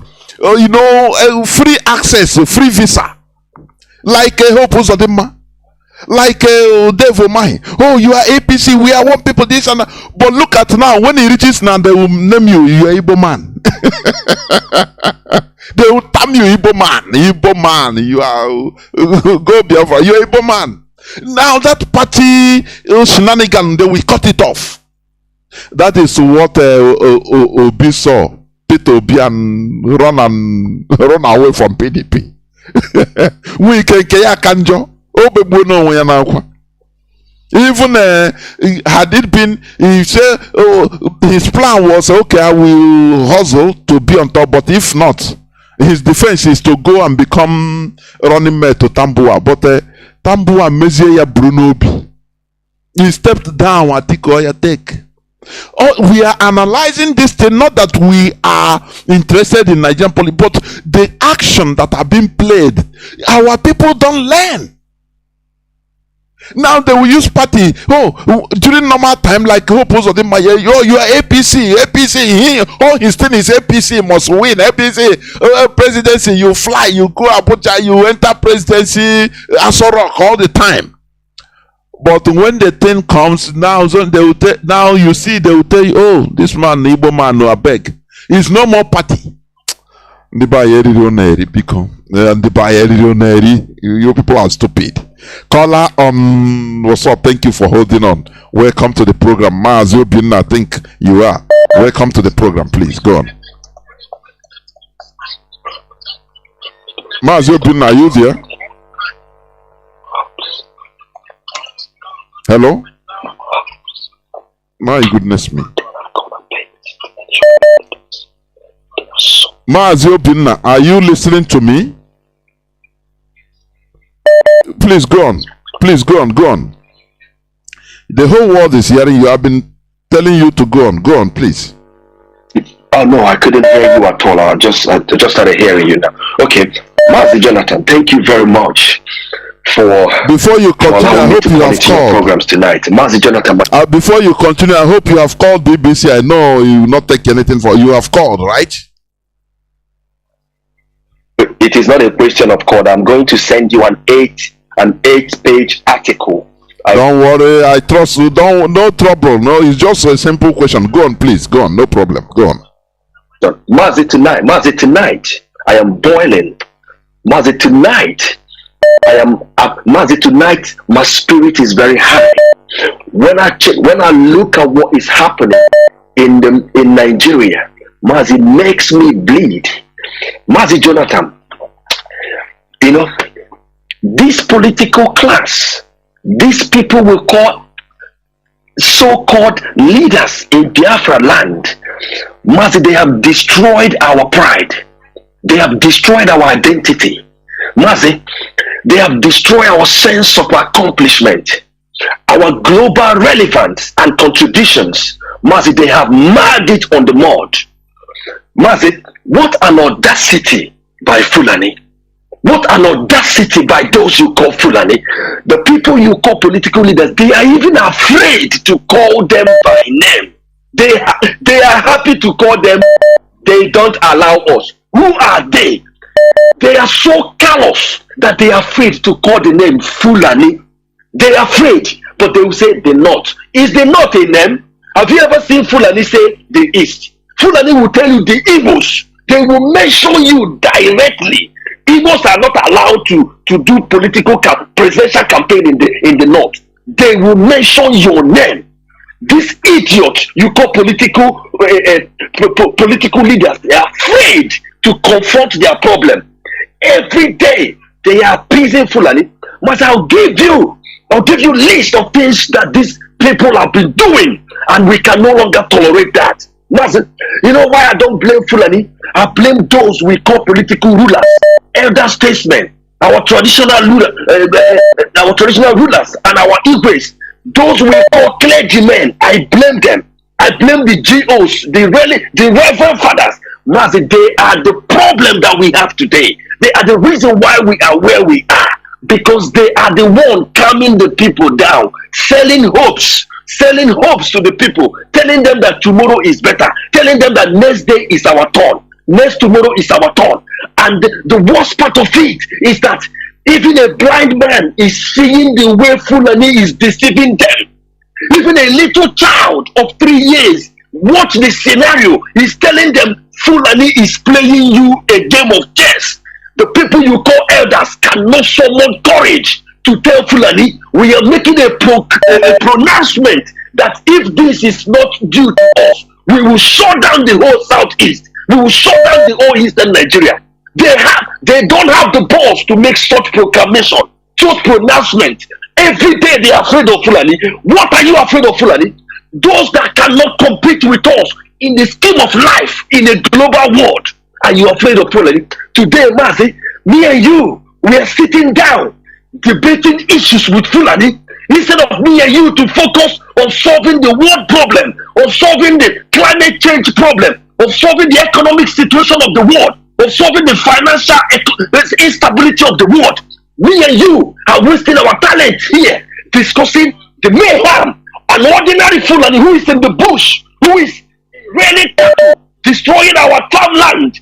Me and you have left everything we are doing discussing that because the evil leaders are there fighting for crumbs, fighting for peanut on the ground, whereas the amount of resources that they own, handed it over to the outsiders. Tonight, Mazi, your program killed my brain. It scattered my brain. This is our character. Our character is to appease the people. Our character is to appease the stranger.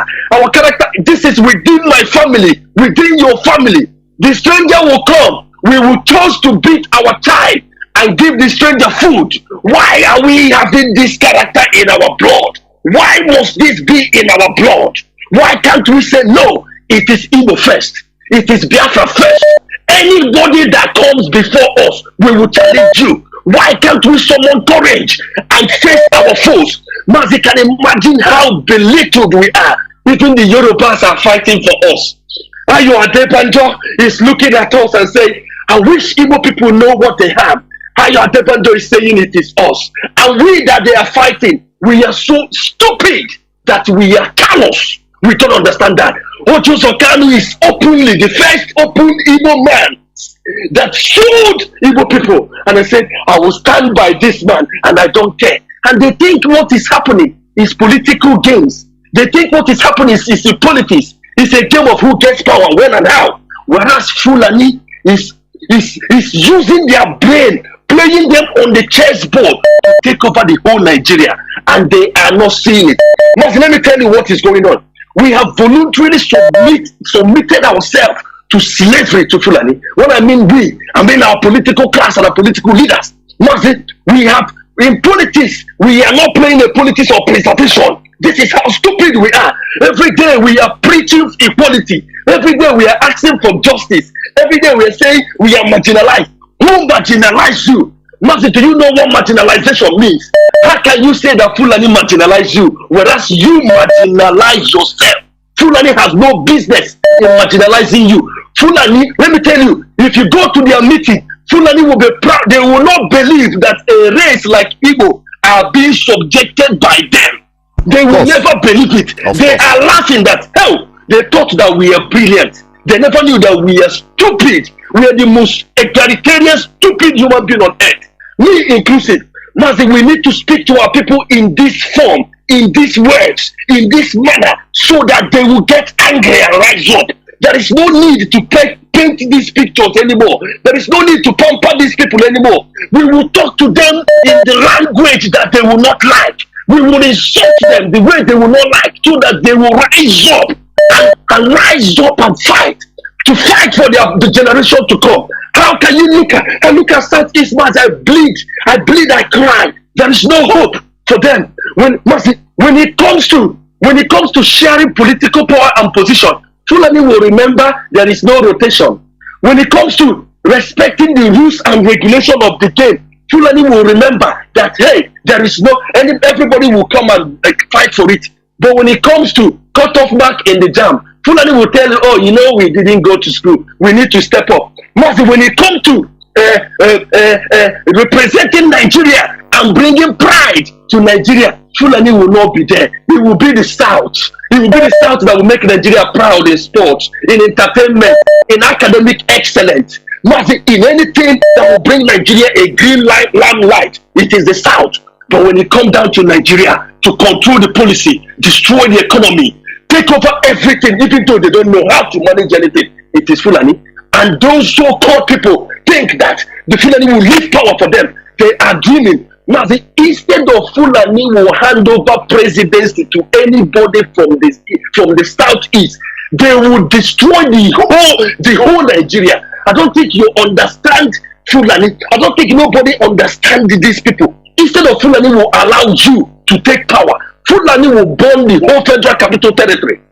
Go and mark this thing today. If these politicians think that they will, Peter Obi will join Labour Party and he will get presidency, in fact, it's better he is drowned in the ocean than to have that dream, because that dream will be accomplished.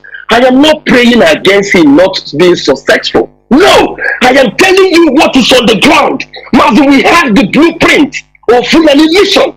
Fulani is working in pari pasua, in conjunction, in parallel, in the same line with the British hegemony, and they will never allow them to hand over power to the Igbo. Instead, we will fight.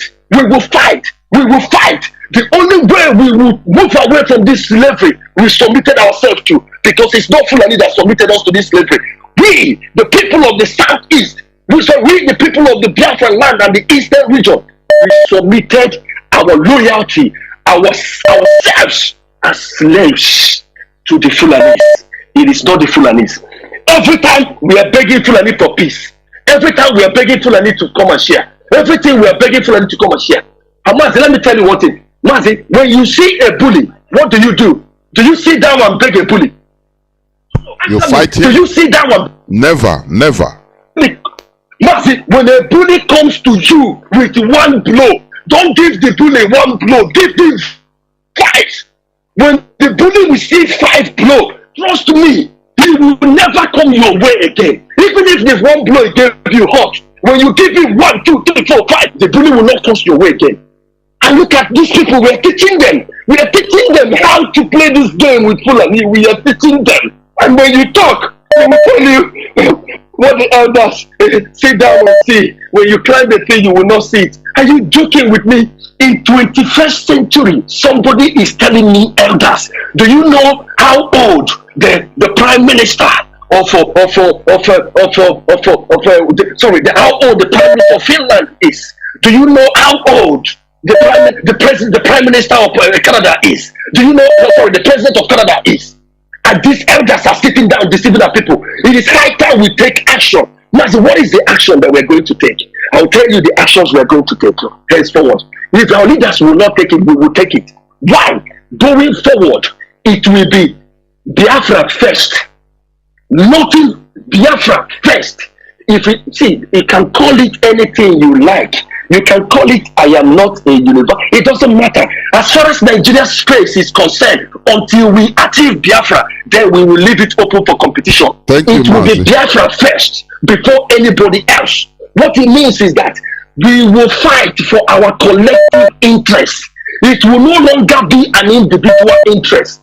Any individual among us who sabotage us, who joins the enemy, Mazi, we will join hands together and bring him down. We will not wait for the enemy to do anything. We will take him by ourselves and bring him down. Mazi, round up, please. Your people are waiting. Mazi, the final one. Mazi, we will protect every one of us in the southeast, irrespective of who you are. So we will wage this war and we will fight it. Mazi, please, lastly, on our agenda, we will begin to preach it. No 2023 election. If we allow that to happen, we have handed over our final slavery service to Fulani, and that is over for me and you. Thank you very much for allowing me to come on your program. Until I come your way next time, have a beautiful evening, Mazi. Well, thank you very much. We must continue. I have a caller on signal. I don't know why this person is not hearing me when he was talking. And what's up? Call out signal, Mazi. Thank you for holding on for close to 20 minutes. Go on, please. Call on signal. Good evening, Mazi. Can you hear me? The whole world is hearing you. Go on, please. Good evening, Biafrans all over the world. My name is Mazi Wisdom. I'm calling from my location. I'm from Mahadi, President, Biafra land. Mazi, this night I'm here to comment on some of your analysis. Number one, I want to begin. That is why we will continue calling BBC. I called them last week, Thursday, and I will continue calling them. Mazi, do you see that Fulani are the one doing kidnappings in our line? But BBC that they wrote on the BBC Africa that separate. I read that. I read that. BBC because I read that article. That you know they are directly fighting. But Mazi, there is something also. Look at this bishop, Methodist bishop that was kidnapped by the Fulani headsmen. He came out. They paid 100 million naira ransom to this Fulani headsman in Owerri, and he came out and kept quiet instead of talking. These are the people that kidnapped me. He cannot talk. This is how the type of they would go and tell him, our people are very good, and maybe Imo State Governor Hope Uzodinma, the Sariki Fulani will tell him, don't talk like that, for the unity of Nigeria. I know who we now always he just kept quiet. Mazi, please go on. Or Diego, go on. That's why sometimes when I look at Igbo people, I don't know what I will do or what I will say. I'm telling you the truth. I will be able to. Assuming that now, if it's an Igbo people that kidnap that man, I'm telling you the whole world will know it that it's an Igbo man that kidnapped the priest. But because it's Fulani, will be burning, bomb will be running everywhere. They will be destroying, killing our people everywhere. That is the reality. Go on, please, go on. So, but one thing is that I don't have any elite. I don't have any political elite. Mazi Nnamdi is only my political elite I have. It's only person I have as a politician and everything in the East. I don't have anybody. So come and okay, look at Wike, how Tambua disgraced the idiot. Look at how Tambua that Wike went to Sokoto and built market for. Tambua that Wike gave over, is it 200 and something million naira, million US dollars, is the one that just, how will I put it? In just a twinkle of eye, he said, I stepped down for my brother. Even though that, even Atik is not origin of Nigeria, everybody knows that Atik is from Cameroon. But people have said that instead they will give an Igbo man anything. But our people that they cannot reason. They said instead they will give an Igbo man anything. If they look for the whole Nigeria, they do not see anybody will give it to Fulani, that they will give it to a foreigner. I think this is what they are doing. But the stupid one that said that they are so-called South and Niger that they cannot learn. Man, what you're saying, even that week, if they go tomorrow and promising that they will give him a minister of anything, you will see the idiot start talking again. You will forget how many billions of River State money that he's stolen because of presidency. And today, Fulani have disappointed him as usual because that's what they used to do. So what we are saying is that at least yesterday, I congratulate all the IPOB worldwide for what we did yesterday, and we continue doing what we are doing. But at least the world should bear us witness. If there's anybody that will shout insecurity in the East, should know that Fulani are the people causing insecurity in the East. IPOB, our heads are clean. Like Mazi Nnamdi will say, we are whiter than white and whiter than snow. We don't steal, we don't kill anybody. But it's Fulanis in Biafra land that are doing all those things for them to say that it's IPOB. At least today they have vindicated us. They have indicated us that at least it's not IPOB that is doing those things. So any Nigerian newspaper that will write rubbish against IPOB, Chineke can order all of them up. We know that they hated us, but one thing is that the world hated us, but we can never hate ourselves. Which I'm encouraging Biafrans and those in Biafra land and all over the world. Let's fight together. Let's not even relent for a minute. As we say, we should be calling BBs. Let's try. We have much hours for 9 o'clock. 9 o'clock Biafra time to 5 o'clock Biafra time. It's enough time. Let's try and be calling BBC. If you cannot call them, email them. Or you come and we know we are tweeting, but at least call so that they will also hear your voice. You know. So Mazi, what we are saying is that we don't have politicians in Biafra land. Nobody is representing us. They are representing themselves. They are representing their family. What they need is civil president so that they will go there within the India team. They will go and loot Nigeria treasure. And then after 4 years or 8 years, if Fulani will allow the person, then all the things, all we have been laboring, you know, we be in them. But Chukwuka can never allow it to happen. We must fight on to make sure we restore our great nation Biafra, because without Biafra we are gone. Look at how we are suffering all over the world. Now you go in this world, you must see a Biafra. What are they doing? They are suffering. While we have great resources that we can use and make our life, you know, we can enjoy from morning till night.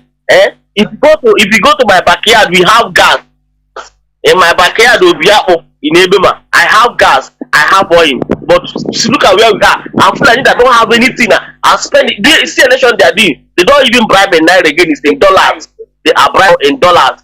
Why we are suffering? If you have any money they are, rise up now. Let's fight and get our freedom. So nothing like that. All the East. All of us, let's come together and fight and make sure that Biafra is restored. In everything we are that thing. Donald Trump did it, said it, and the world want to give America first. So what we are doing now is Biafra first. Before you come and bless. Thank you very much, sir. Thank you very much, my brother. Caller on WhatsApp, welcome to the program. Caller on WhatsApp, can you hear me? Yes, Mazi. Mazi, good evening, sir. Welcome to the program. Yeah, Mazi, yeah. This is Ismail talking. Mazi, I don't have much to say. But I don't like talking about our politicians because I call them vampires. They kill their own people. They have sold their soul to the devil. No, so I just want to talk about our Christian leaders, that the GOs them, because those people they still have a little chance to we the people. Mas, you can see the 100 million they paid to the Fulani terrorists, 100 million, about the man they kidnapped, Samuel Uche Kanu, they paid 100 million. I want to tell them, it's time for them to come back and back this struggle. It's time to all of them, all the GOs, all the Christian leaders to start preaching about this struggle, about the referendum, for we to have the referendum in Nigeria. If not, time shall come, even in their churches, Fulani will come there and kidnap them. Fulani will come there and kidnap them. As you are saying, time shall come. Is it not happening now? Yeah, you know. So they should better get up and start preaching about Biafra, about our freedom. If not, who told Samuel Kanu that a day will come, he will be kidnapped. He won't believe that. Or man believe here that he was kidnapped. He spent 2 days and he paid 100 million. They better wake up now and start preaching and back IPOB. If not,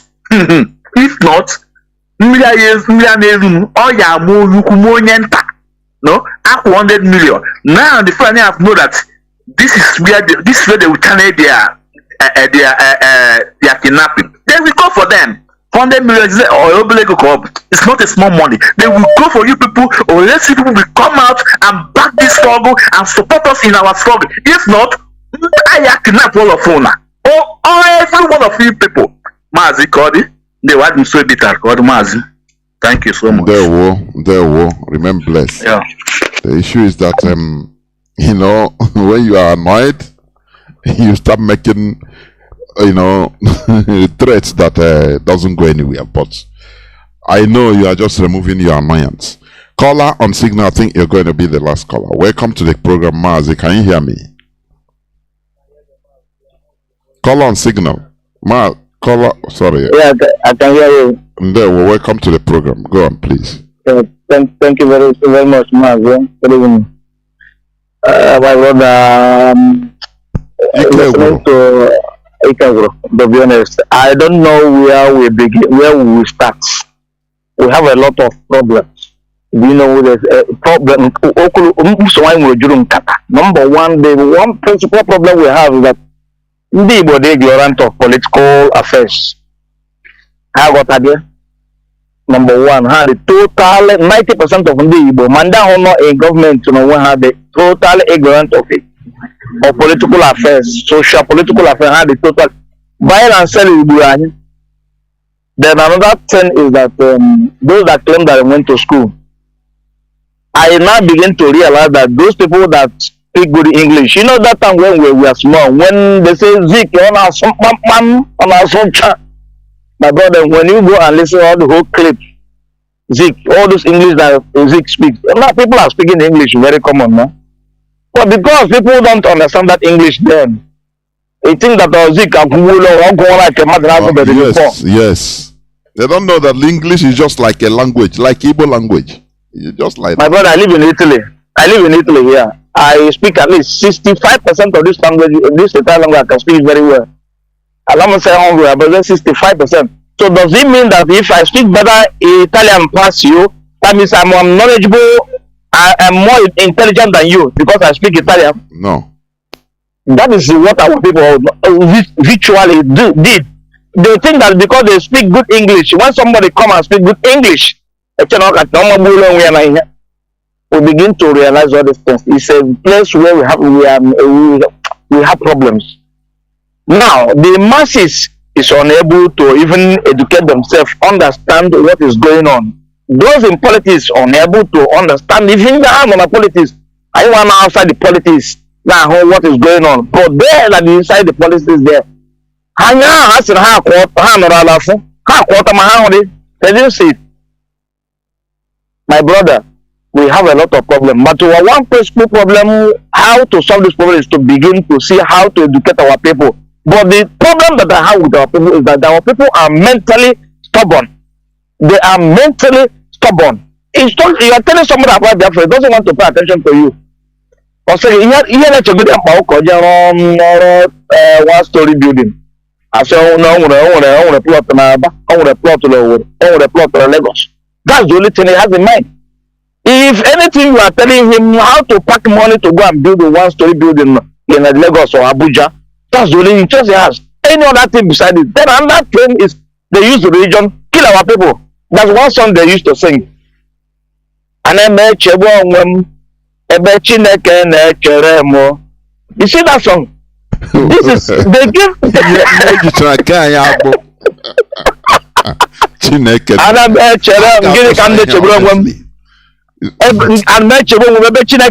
what God have given is just to reason to do things on this earth. You see,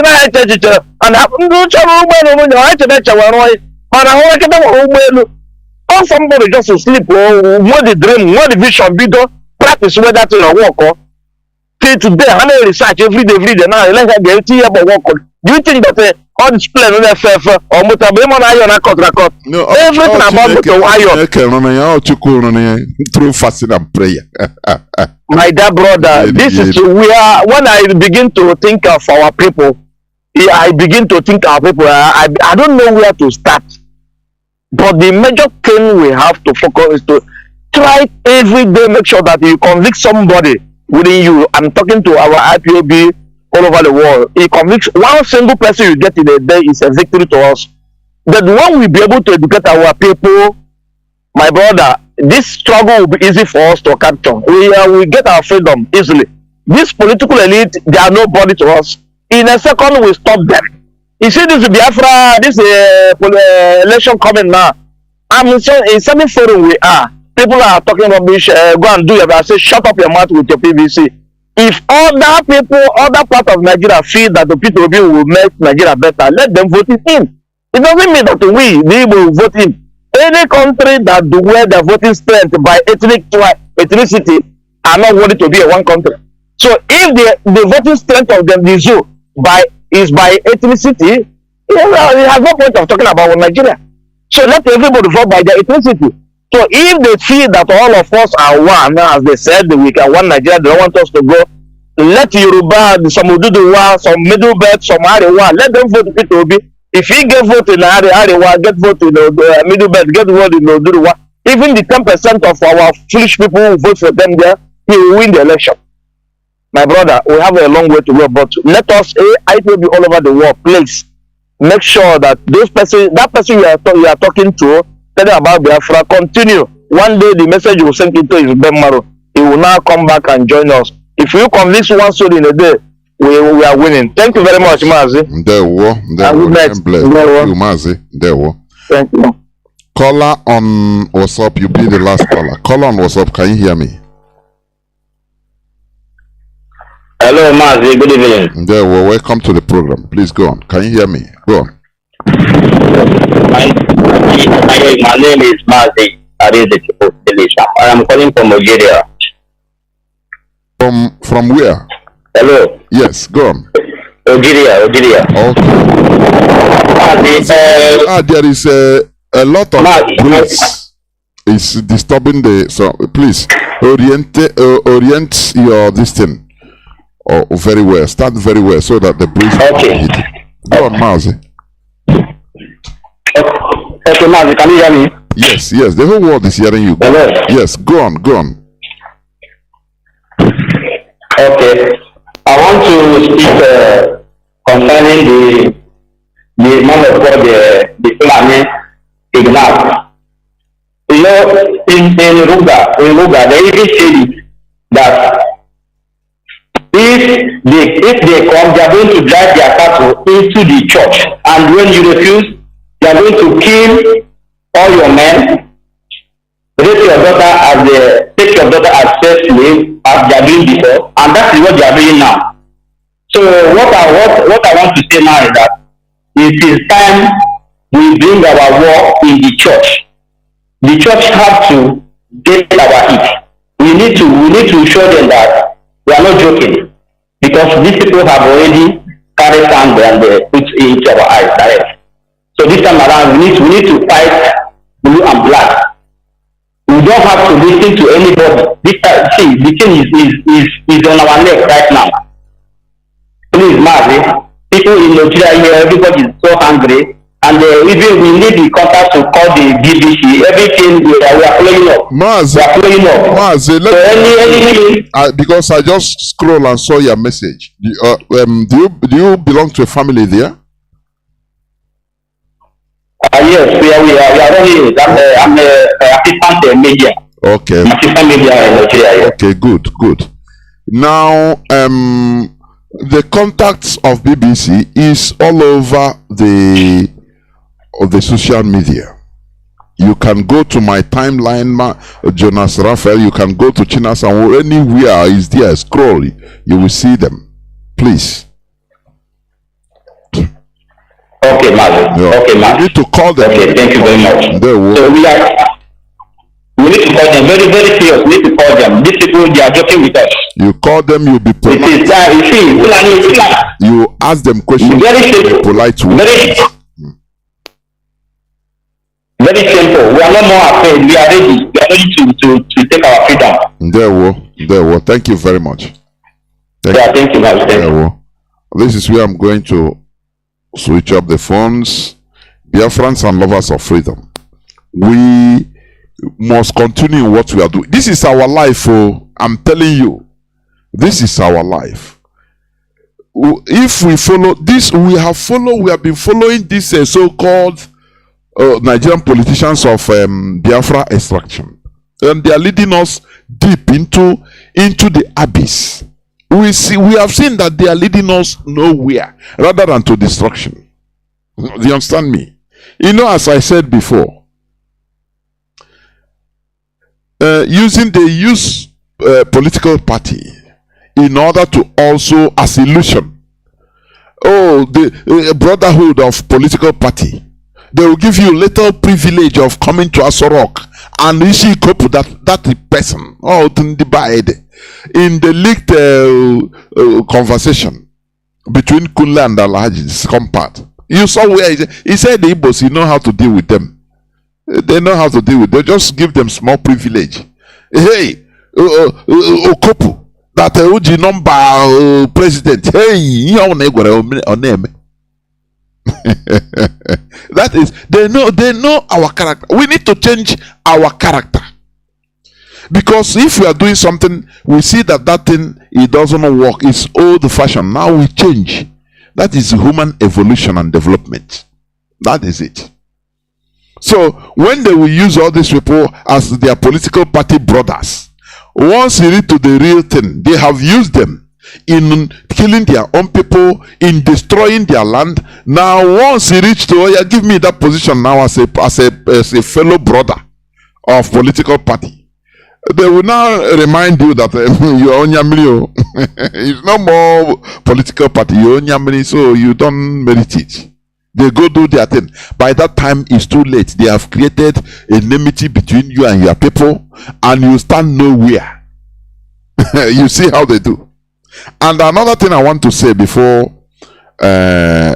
closing, you know, this issue, which I used to reiterate, separating the Fulani from the Hausa, it works wonders. Do you understand me?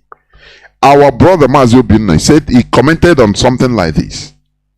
Why do you think, does it mean, why is it that when the Fulanis, when they are making comments, threats, they will call Igbos. If Igbos come, they know that the joy is there, it's part of it, they know. But they pinpoint the main people that they feel that these are the main problem we have. The people that are strong, so that when they destroy them, others are manner. Do you see? They isolate. Oh, Igbos, you not come to North to do campaign. They know that apart from the Igbos, all the other one, once they use now the other ones will say, no, I'm not Igbo. They are not talking about us. Do you see what they are using? Is that division they are using? They isolate. That is why we also isolate Fulani. Stop calling them Hausa Fulani. It is working. It is a divide and rule. We need to practice it on them. That is why you isolate that bad one. Fulani is the main problem. Do you understand? We isolate them. It works wonders. And that is, we make their name, because all over the world, people know now. Before, even if headsman, you will say, no, it's a House of Fulani headsman.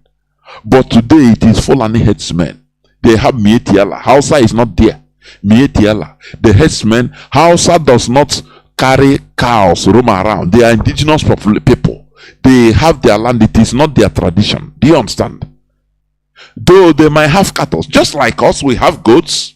Every tribe have goats and cattle, but we have rules and regulations in maintaining them. But the Fulani, they are nomads. Do you understand what I mean? So when you continue isolating them, they are the bad people. They are the terrorists being used because of their wandering. Look at how they are committing atrocities in our land. And we should face them.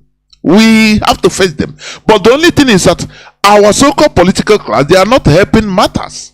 Our religious class, they are not helping matters. Religious clergy. Oh, they tell people, go and pray. Pray to God to avert the catastrophe. They full everywhere.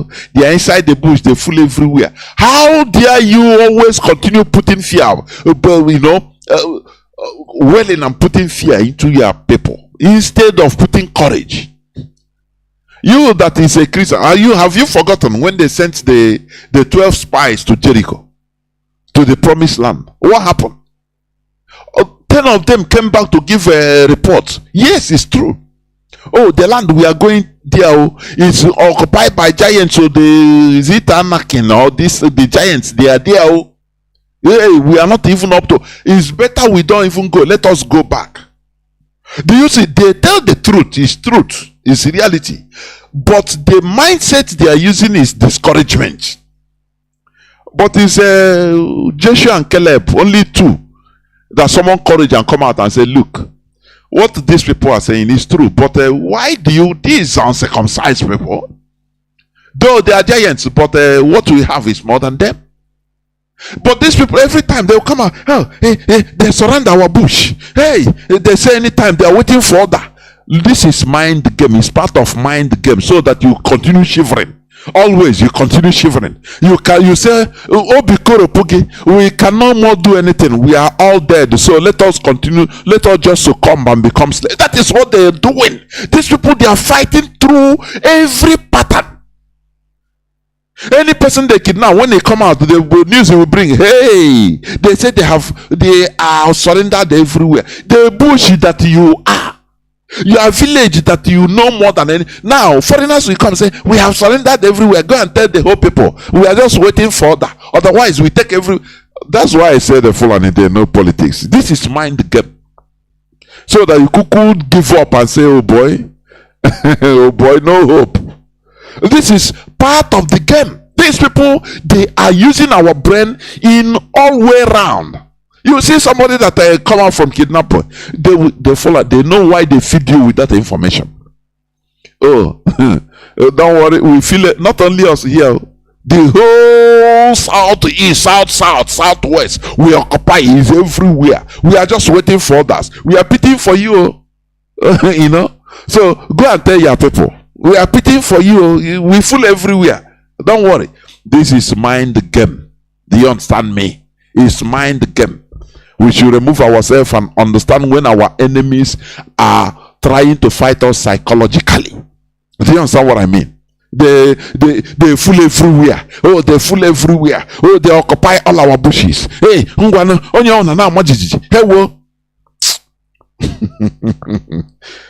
our leader said, bring a gun, let's go to war. Can you survive propaganda? Do you know that all these are propaganda? Do you know that? To make you weak, to make you cuckoo succumb. Do you understand what I mean? To make you weak. There is one allied, so during the Second World War, it's an allied, I think he's a Canadian soldier. He told the story of how only him surrendered a column of German soldiers. Only him, with one gun, only him. He used propaganda. He said he was only him. He was just marching in a city, and all of a sudden he is face to face with some German soldiers. One person. And that place, you know, is a city where he's just coming out, turning from a building to, you know. So immediately he used gun surrender. They say he was talking to nobody, as if there are plenty. He was coming. He say, hey, stop there, surrender, hands up. Otherwise, I will give order. They will start shooting all. Say, keep there. Everywhere is surrounded. And these German soldiers, whether they're up to even 50. They thought that is reality. They don't know that he's only one person. He said he didn't know what gave him that audacity. Immediately that thing came into, otherwise he is a dead person. All of them hands up, start throwing their guns. He was communicating to, say, no, don't come. He is talking to nobody because they cannot see if the wall. He is talking to the other side of the wall of the building. They think that there are plenty there. It's the impression he was giving to them. Hey, Jack. Hey, Stone. Hey, no, don't shoot. Don't shoot your bazooka. Don't worry. They are surrendering.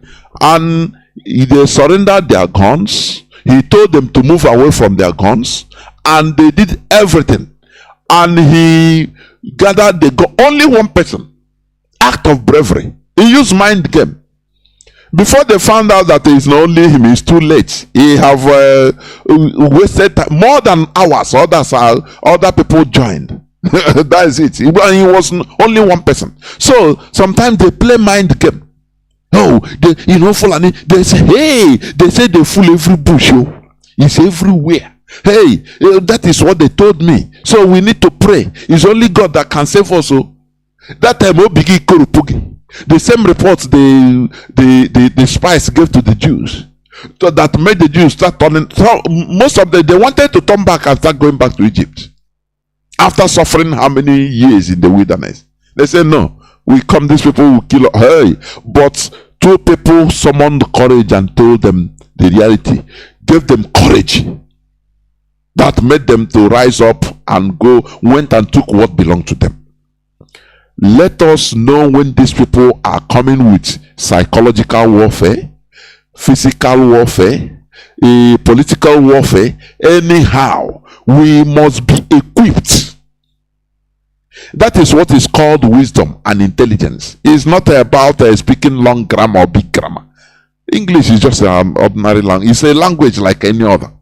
Only that they fought and conquered people and they universalized their language. Nothing more. It's just a means of communication. Nothing more. It doesn't make you speak, become more intelligent than others. No. That is it. Thank you for listening, Biafrans. We must continue in doing what we are doing. You understand? Tomorrow is another day. Our leader, you must always do what it takes in order to make sure that our leader is free. And that is what we are doing. He must be free. Biafra is our religion, is our ideology, is who we are. We have no other religion other than Biafra. If you have any other religion than Biafra, know that you've not started. Therefore, thank you for listening. From me, Mazi Jonathan, from here, it is simply good evening.